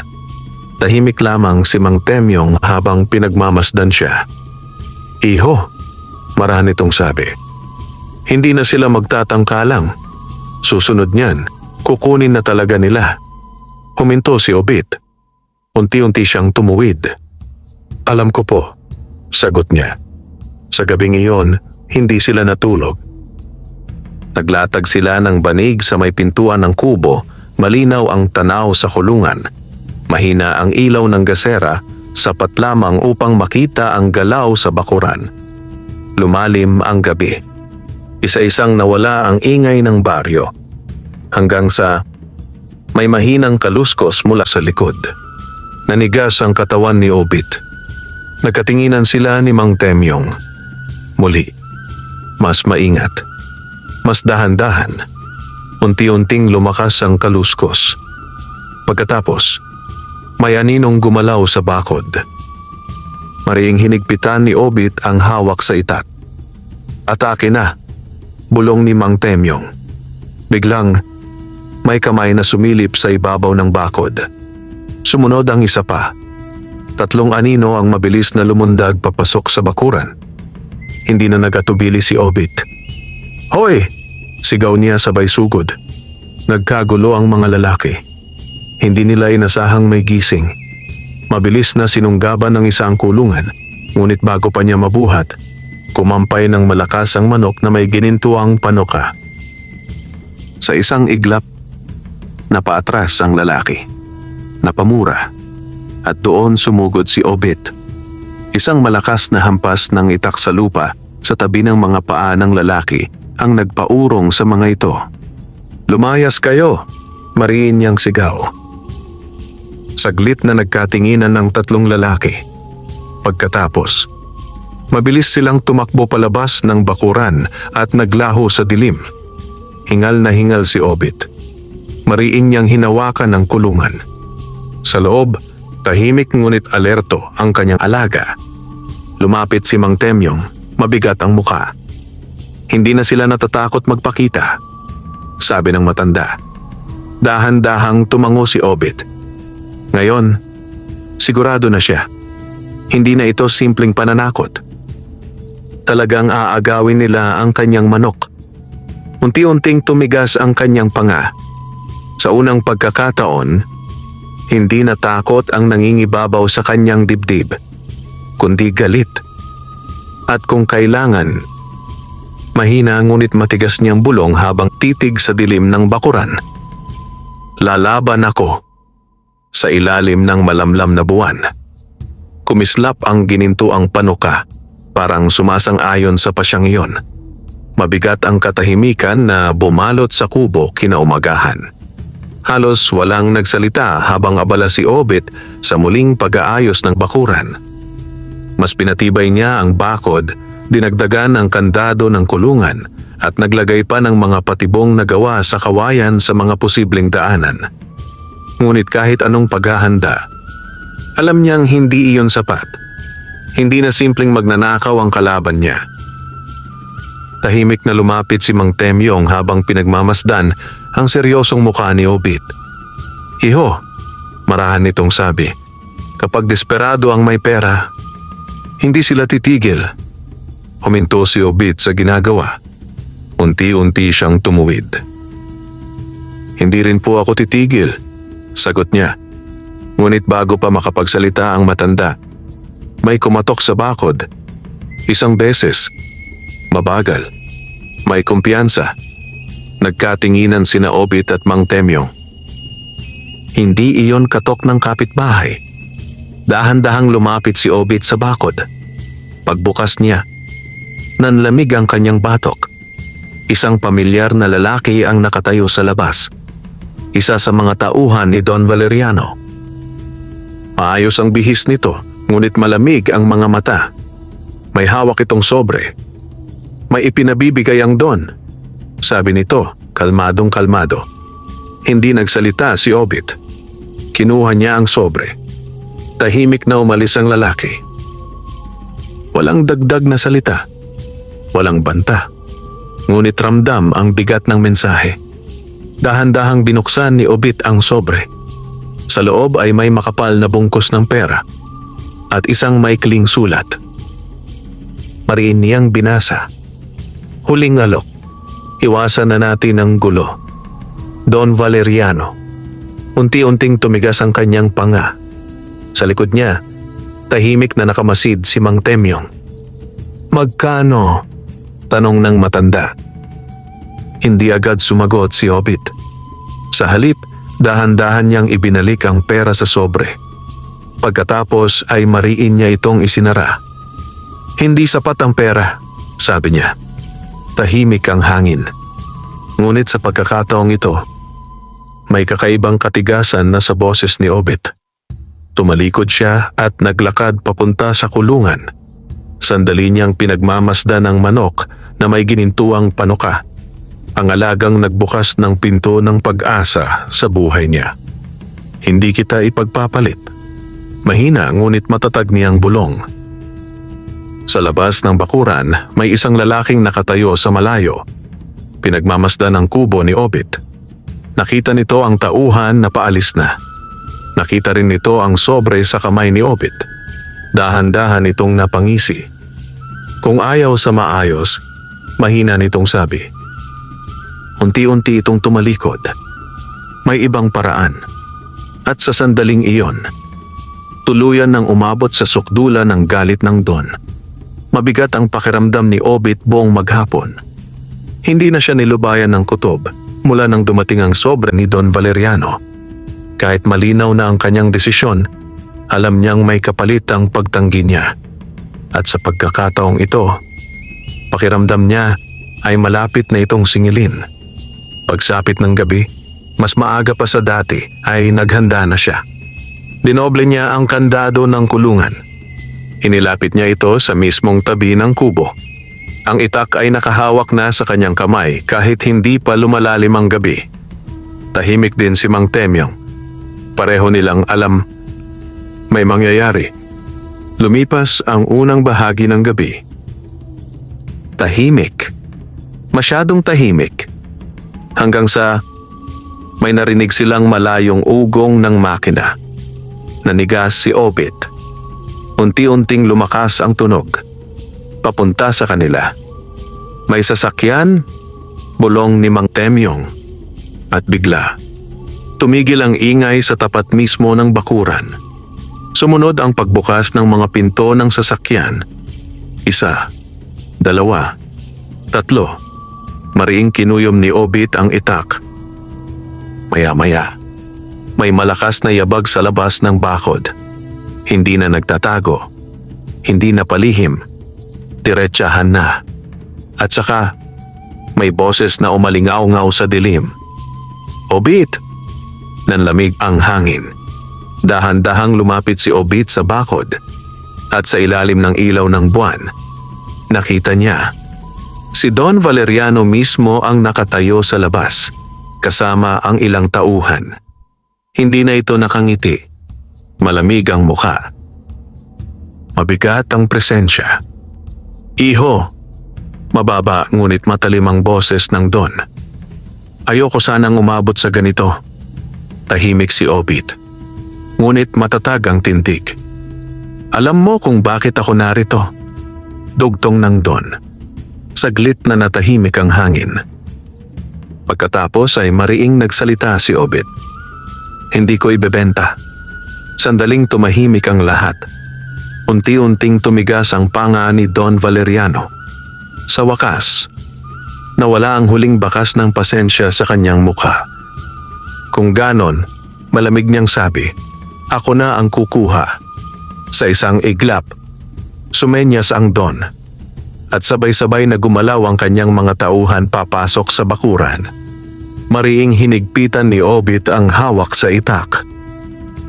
Sa loob ng kulungan, kumampay ang manok na may ginintuang panuka, parang handa sa paparating na unos. Sa gabing iyon, tuluyan ng sumiklab ang laban na hindi na kayang resolbahin ng sabungan. At sa unang pagkakataon, ang buhay mismo ni Obit ang nakataya. Halos tumigil ang mundo ni Obit sa sandaling sumugod ang mga tauhan ni Don Valeriano papasok sa kanyang bakuran.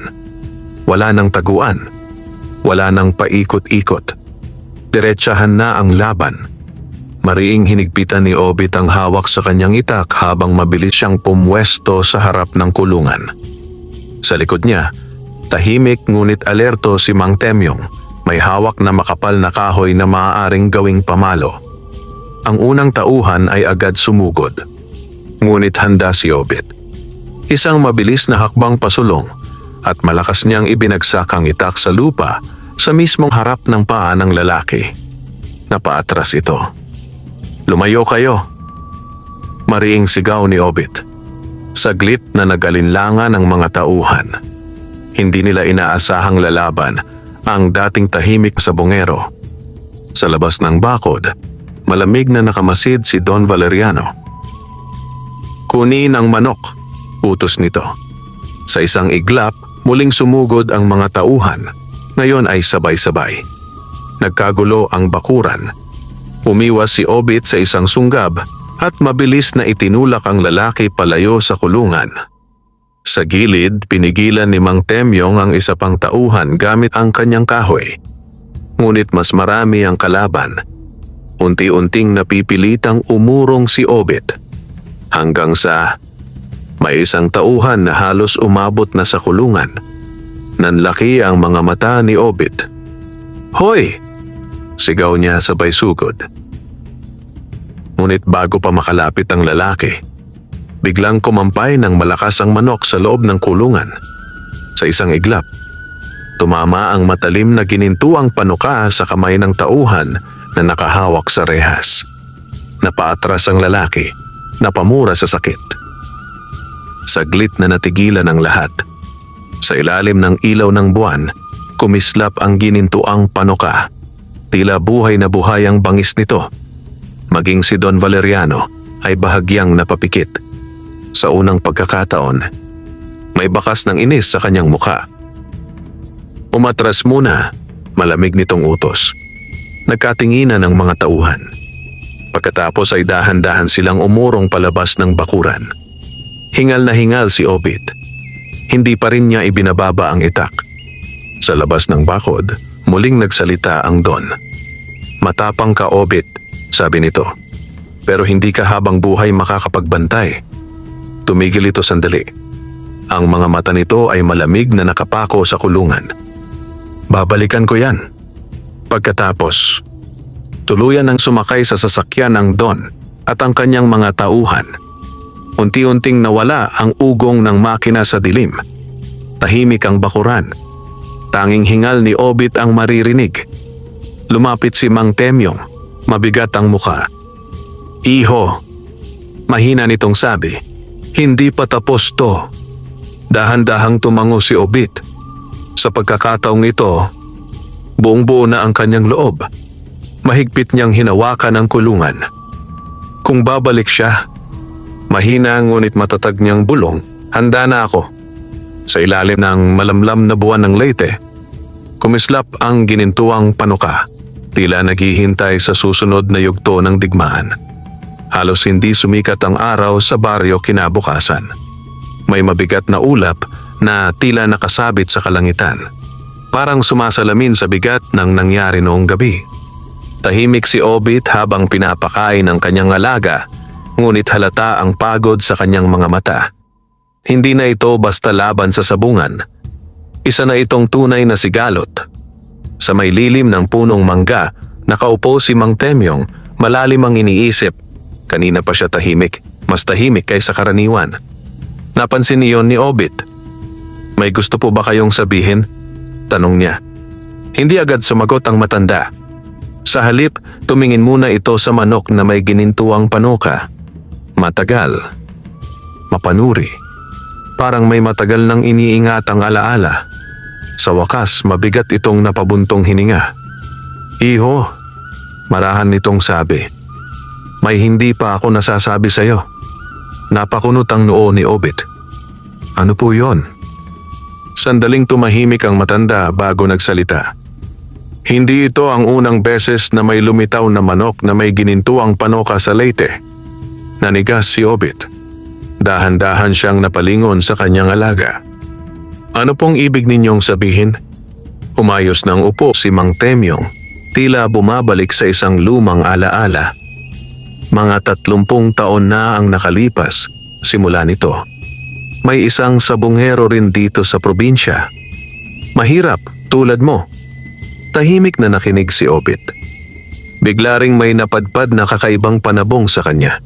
Parehong-pareho sa alaga mo, matalino, mabilis, at may ginintuang panuka. Unti-unting bumilis ang tibok ng puso ni Obit. Ano pong nangyari sa kanya? Sandaling tumingin si Mang Temyong sa malayo. "Una, sunod-sunod ang panalo niya," sabi ng matanda. "Yumaman, nakilala, kinaiinggitan." Huminto ito. Lalong nanikip ang dibdib ni Obit. Pero habang tumatagal, dugtong ng matanda, dumami ang gustong umagaw sa manok. Tahimik ang hangin. Isang gabi, mababa ang boses ni Mang Temyong. Bigla na lang siyang nawala. Nanlamig ang batok ni Obit. Hindi na nakita ang sabungero, patuloy ng matanda. At ang manok, parang naglaho rin. Matagal na natahimik si Obit. Ramdam niya ang unti-unting pagbigat ng lahat. Kaya pala, mahina niyang bulong. Tumango si Mang Temyong.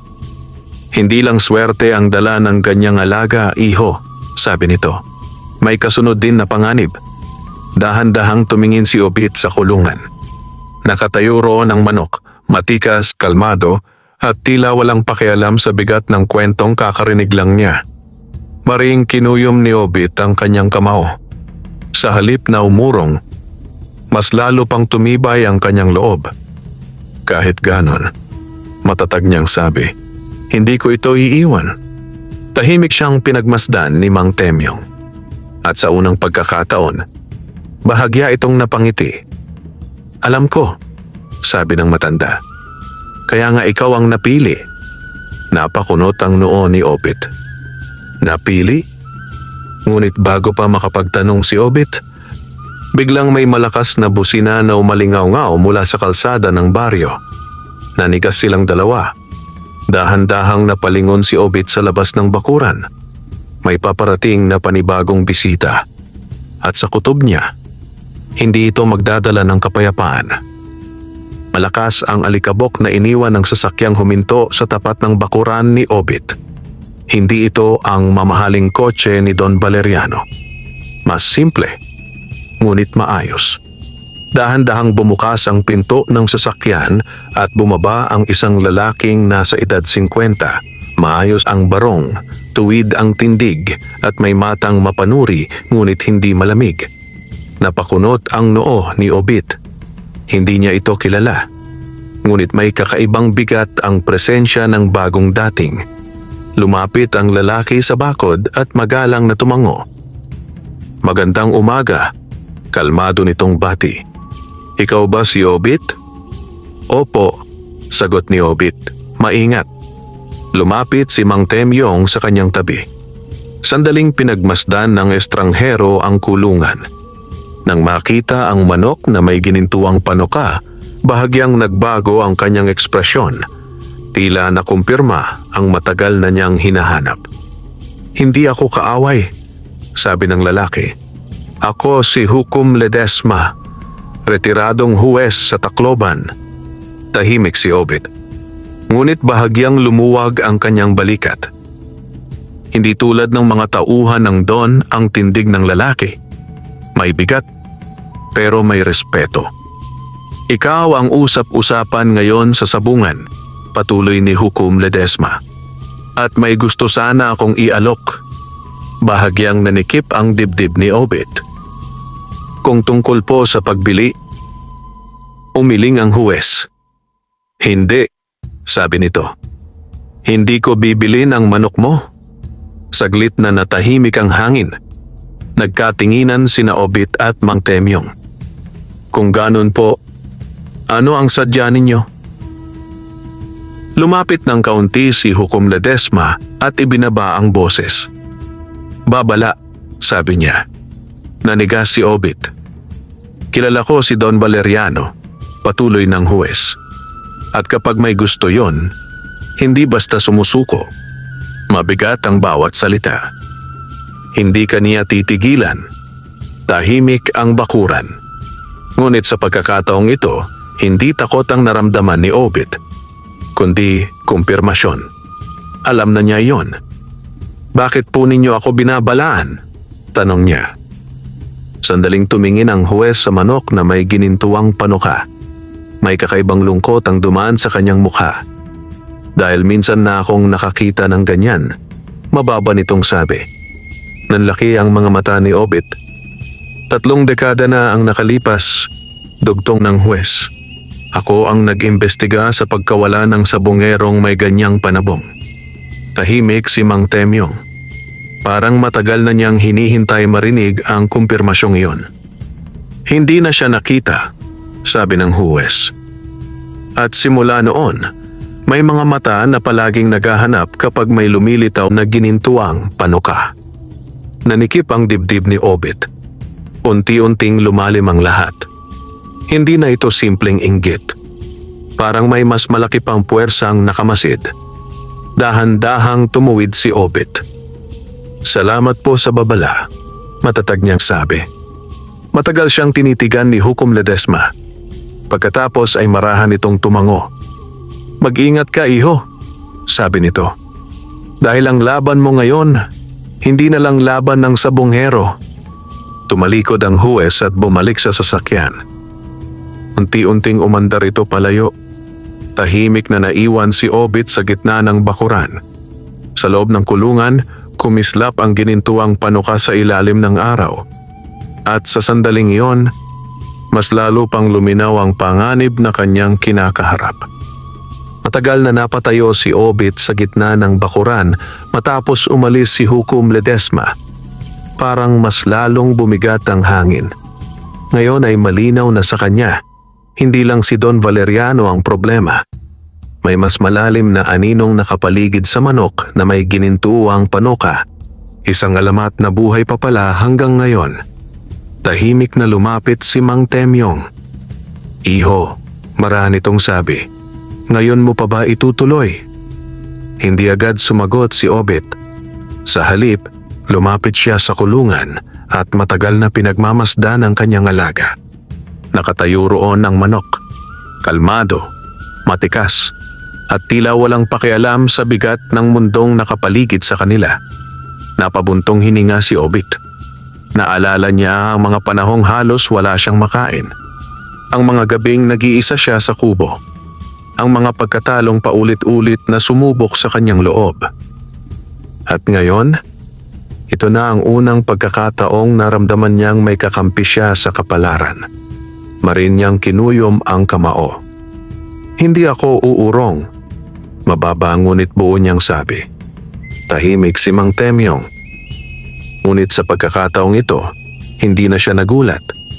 Parang matagal na niyang alam ang magiging sagot. "Kung ganon," sabi ng matanda, "kailangan na nating maghanda sa mas mabigat na laban." Napatingin si Obit sa kanya. "Anong ibig ninyong sabihin?" Lumapit si Mang Temyong at ibinaba ang boses.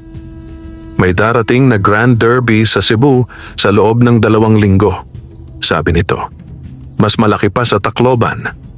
Doon pumupunta ang pinakamalalakas na sabonghero sa Visayas." Nanlaki ang mga mata ni Obit. "Kasama si Don Valeriano?" Marahang tumango ang matanda. At hindi lang siya. Natahimik si Obit. Ramdam niya ang bigat ng desisyong nasa harap niya. Mas malaking laban. Mas malaking panganib. Mas maraming matang nakamasid. Ngunit kasabay nito, mas malaking pagkakataon. Dahan-dahan siyang tumuwid. Ang dating pagod na sabongero ay tuluyan nang napalitan ng isang lalaking handang tumaya ng lahat. "Sasali tayo," mariin niyang sabi. Sa unang pagkakataon matapos ang sunod-sunod na panganib, bahagyang napangiti si Mang Temyong. "Yan ang hinihintay kong marinig," sabi nito. Sa loob ng kulungan, kumampay ng marahan ng manok na may ginintuang panuka, parang sumasang-ayon sa pasyang iyon. Ngunit sa di kalayuan ng baryo, may isang lalaking tahimik na nakamasid sa kubo ni Obit mula sa loob ng isang nakaparadang sasakyan. Mabagal ang kanyang paghinga. At sa kanyang labi, unti-unting sumilay ang isang malamig na ngiti. "Magkita tayo sa Cebu, Obit." At sa sandaling iyon, tuluyan nang nakatakda ang pinakamalaking laban sa buhay ng sabongherong minsang halos mawalan ng pag-asa. Mula nang magpasya si Obit na sumabak sa Grand Derby sa Cebu, tuluyan nang nag-iba ang takbo ng kanyang mga araw. Hindi na ito basta paghahanda para manalo. Paghahanda na ito para mabuhay. Maaga siyang gumigising, mas maaga pa kaysa dati. Sa unang liwanag ng umaga, naroon na siya sa likod ng kubo. Maingat na inaalagaan ang kanyang alagang may ginintuang panoka. Mas pinili na niyang huwag na itong ilabas sa mga karaniwang ensayo.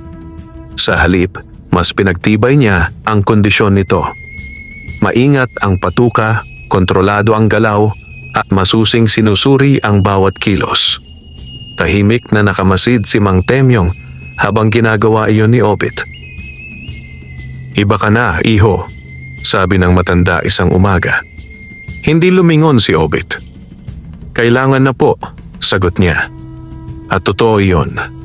Hindi na siya ang dating sabongerong umaasa lang sa tsamba. Ngayon, nag-iisip na siya ng bawat galaw.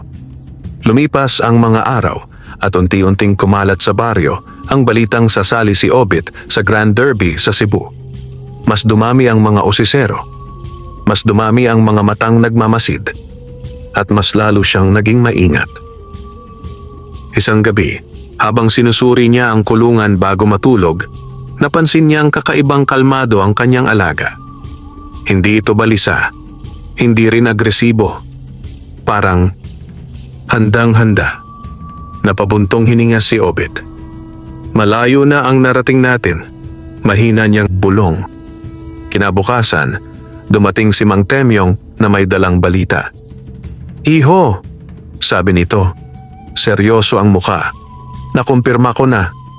Sasali rin si Don Valeriano sa Cebu." Hindi na nagulat si Obit. Parang inaasahan na niya iyon. May dala raw bagong panabong, dugtong ng matanda. Mas mabangis pa sa Black General. Saglit na nanahimik si Obit. Unti-unti niyang hinaplos ang leeg ng kanyang alaga. Kung ganon, mababa ngunit matatag niyang sabi, lalong kailangan nating maging handa. Tahimik silang dalawa sa ilalim ng papalubog na araw. Ngunit sa kaibuturan ng puso ni Obit, may kakaibang kumpiyansa na siyang nararamdaman. Hindi yabang, hindi padalos-dalos na tapang, kundi ang tahimik na paniniwala ng isang taong ilang beses nang nadapa at natutong tumayo ng mas matibay. Sa loob ng kulungan, kumislap ang ginintuang panuka sa huling liwanag ng araw. At sa sandaling iyon, unti-unti nang lumalapit ang laban na maaaring tuluyang magbago sa kapalaran ni Obit para sa ikabubuti o para sa kapahamakan. Madilim pa ang langit nang tuluyang magsimula ang paglalakbay ni na Obit at Mang Temyong. Tahimik ang baryo ng San Roque sa Leyte habang maingat nilang isinasakay ang kulungan ng manok na may ginintuang panuka sa inuupahang tricycle. Wala nang usapan. Pareho nilang alam na ang biyahe na ito ay hindi na basta pagpunta sa Derby. Ito na ang pinakamabigat na hakbang sa buhay ni Obit. Mahigpit niyang hinawakan ang kulungan habang umaandar ang tricycle sa baku-bakong daan palabas ng baryo. Sa loob, kalmado ang kanyang alaga, tila walang anumang kaba sa paparating na laban. Napabuntong hininga si Obit. Sana ganito rin ako kakalma, bulong niya. Bahagyang napangiti si Mang Temyong sa tabi niya. Hindi kailangan ng walang kaba, sabi ng matanda.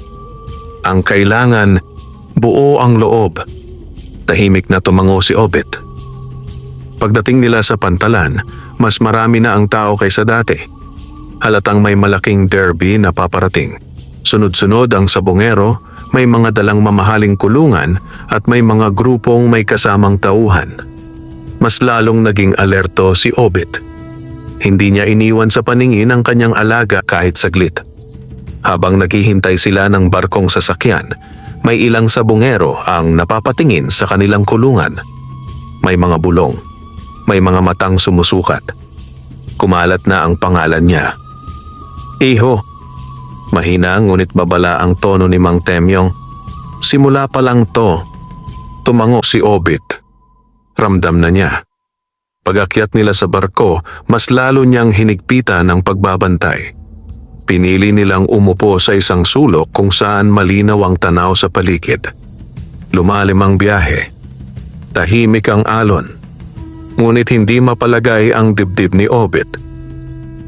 Makalipas ang halos isang oras, napansin niya ang isang lalaking kanina pa palakad-lakad sa kubyerta. Hindi ito sabonghero sa unang tingin.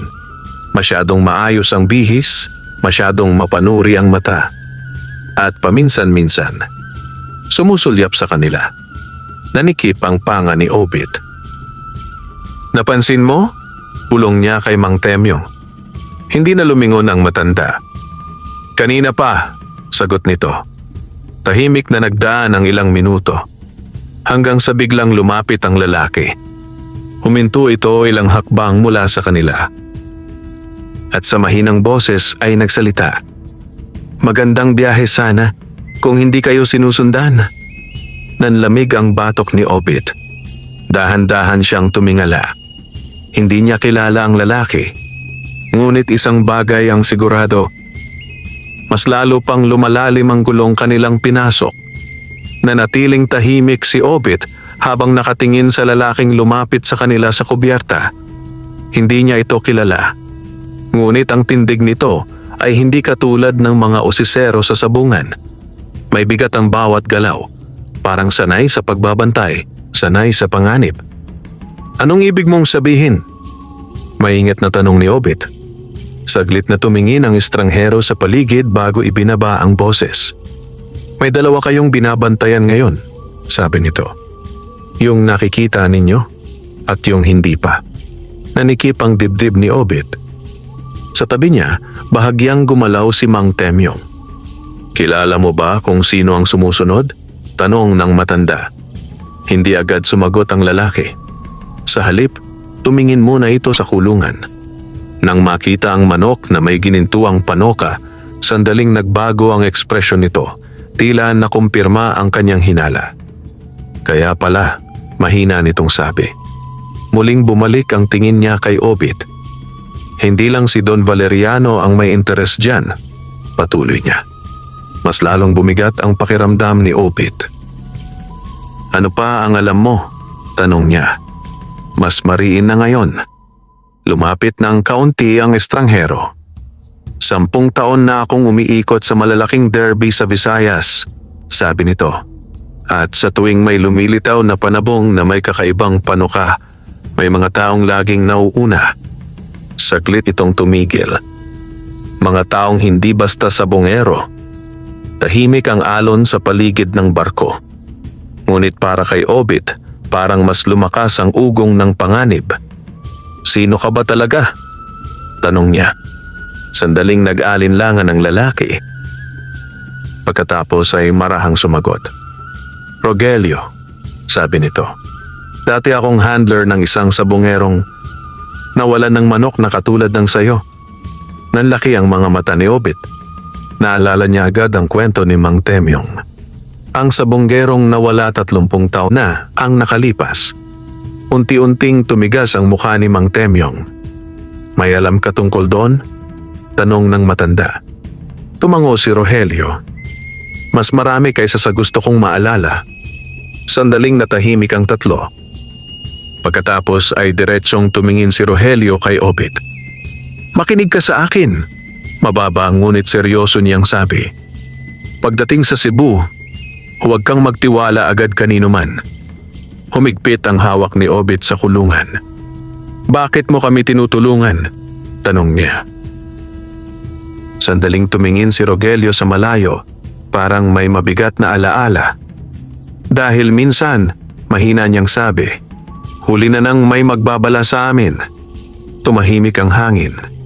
Maya-maya, tumalikod na si Rogelio. Mag-ingat kayo, huling sabi niya bago naglakad palayo sa kubyerta. Tahimik na naiwan sina Obit at Mang Temyong.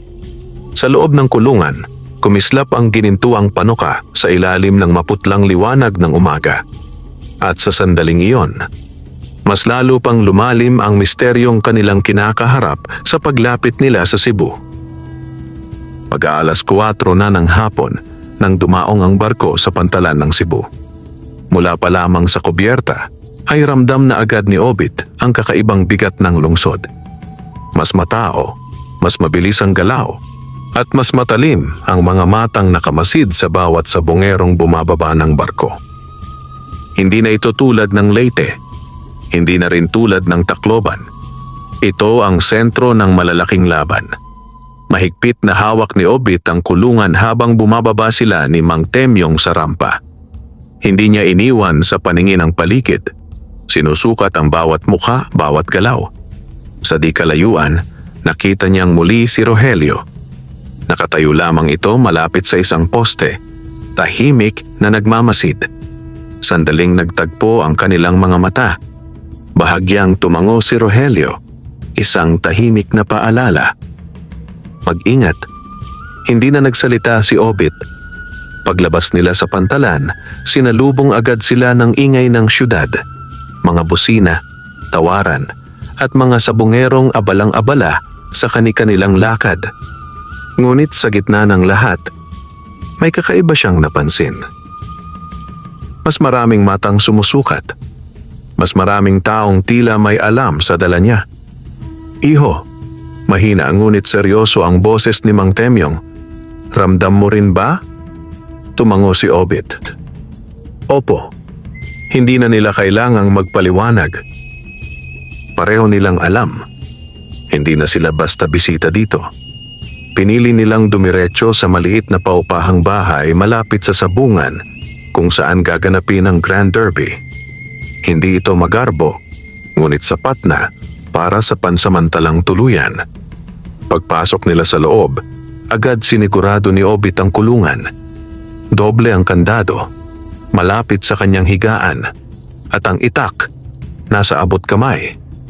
Ngunit bago pa sila tuluyang makapagpahinga, may kumatok. Isang beses. Mabagal. May kumpiyansa. Nagkatinginan sina Obit at Mang Temyo.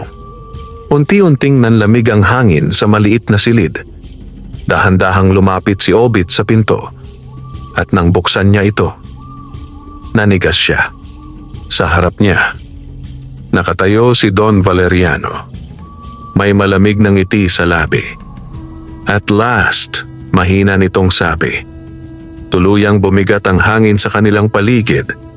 Parang tumigil ang oras sa maliit na silid nang makita ni Obit si Don Valeriano sa pintuan. Tahimik, matikas, at may malamig na ngiting hindi umaabot sa mga mata. Sa likod ng Don ay nakatayo ang dalawa nitong tauhan. Parehong tahimik, ngunit halatang handang gumalaw anumang sandali. Mahigpit na hinawakan ni Obit ang gilid ng pinto.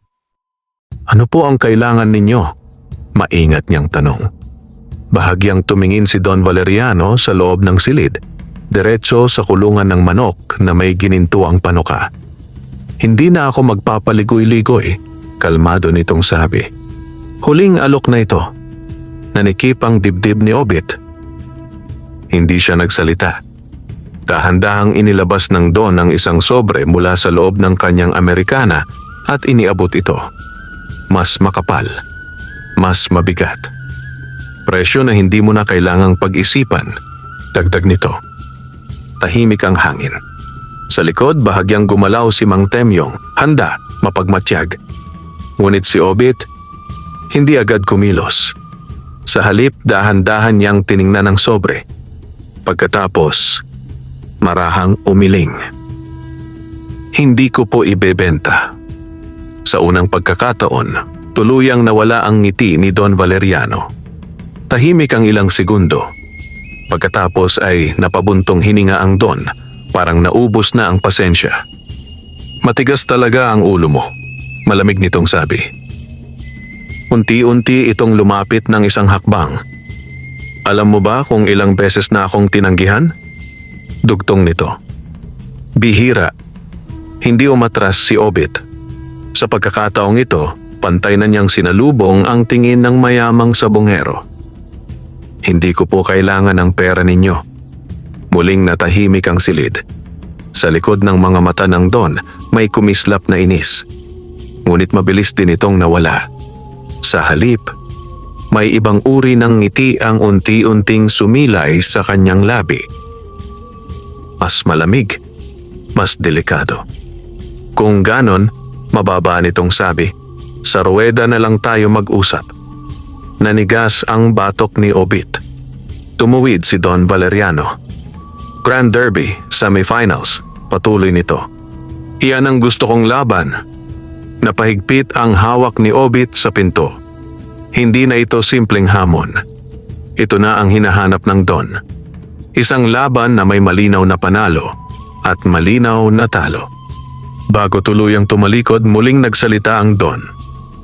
At kapag natalo ka, Obit, sandaling tumigil ang lalaki. Kusang loob mong ibibigay sa akin ang manok. Tahimik ang silid. Walang hangin na gumalaw. Pagkatapos, tuluyan nang naglakad palayo si Don Valeriano kasama ang kanyang mga tauhan. Dahan-dahang isinara ni Obit ang pinto. Matagal siyang napatayo roon. Sa likod niya, marahang nagsalita si Mang Temyong. Iho. Unti-unting tumingin si Obit sa kulungan. Sa ilalim ng mahinang ilaw, kumislap ang ginintuang panuka. At sa pagkakataong ito, alam na niya. Hindi na maiiwasan ang huling sagupaan.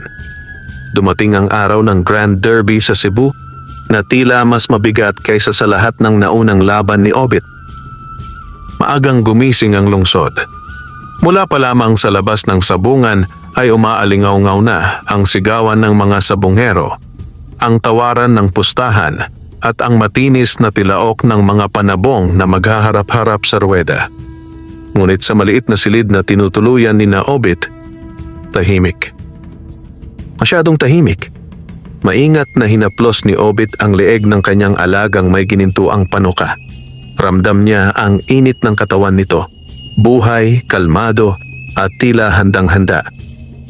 Hanggang dito na tayo. Mahina niyang bulong. Sa likod niya, tahimik na nakamasid si Mang Temyong. "Iho!" marahan nitong sabi. "Kahit anong mangyari, ipinaglaban mo ang tama." Hindi sumagot si Obit, ngunit tumango siya. At sa sandaling iyon, buo na ang loob niya. Pagsapit nila sa sabungan, tila mas mabigat ang hangin kaysa dati. Punong-puno ang ruweda. Naroon ang pinakamalalakas na sabongero sa Visayas. At sa nakataas na bahagi, nakatayo si Don Valeriano, nakatitig, naghihintay. Hindi nagtagal, tinawag ang semifinal match. Obit ng Leyte, laban kay Don Valeriano. Sumabog ang sabungan sa ingay. Mabagal na naglakad si Obit papunta sa gitna ng ruweda.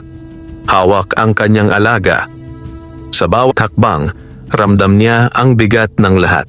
Ang mga banta, ang mga habol, ang mga gabing halos hindi siya nakatulog.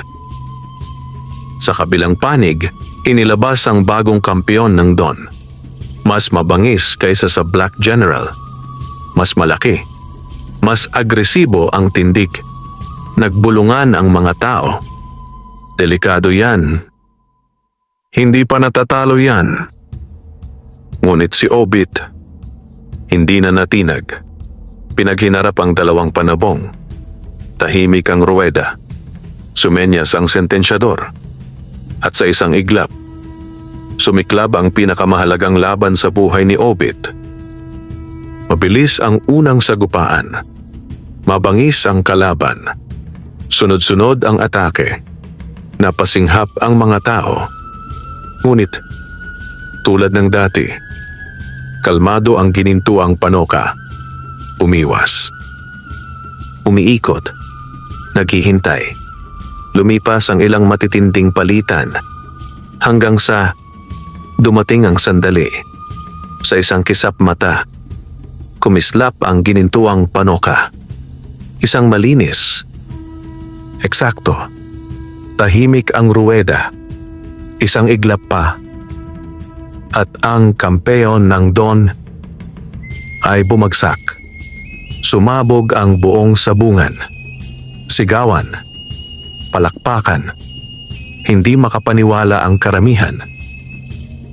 Ngunit si Obit, nanatiling nakatayo. Tahimik. Hingal. Unti-unti niyang binuhat ang kanyang alaga.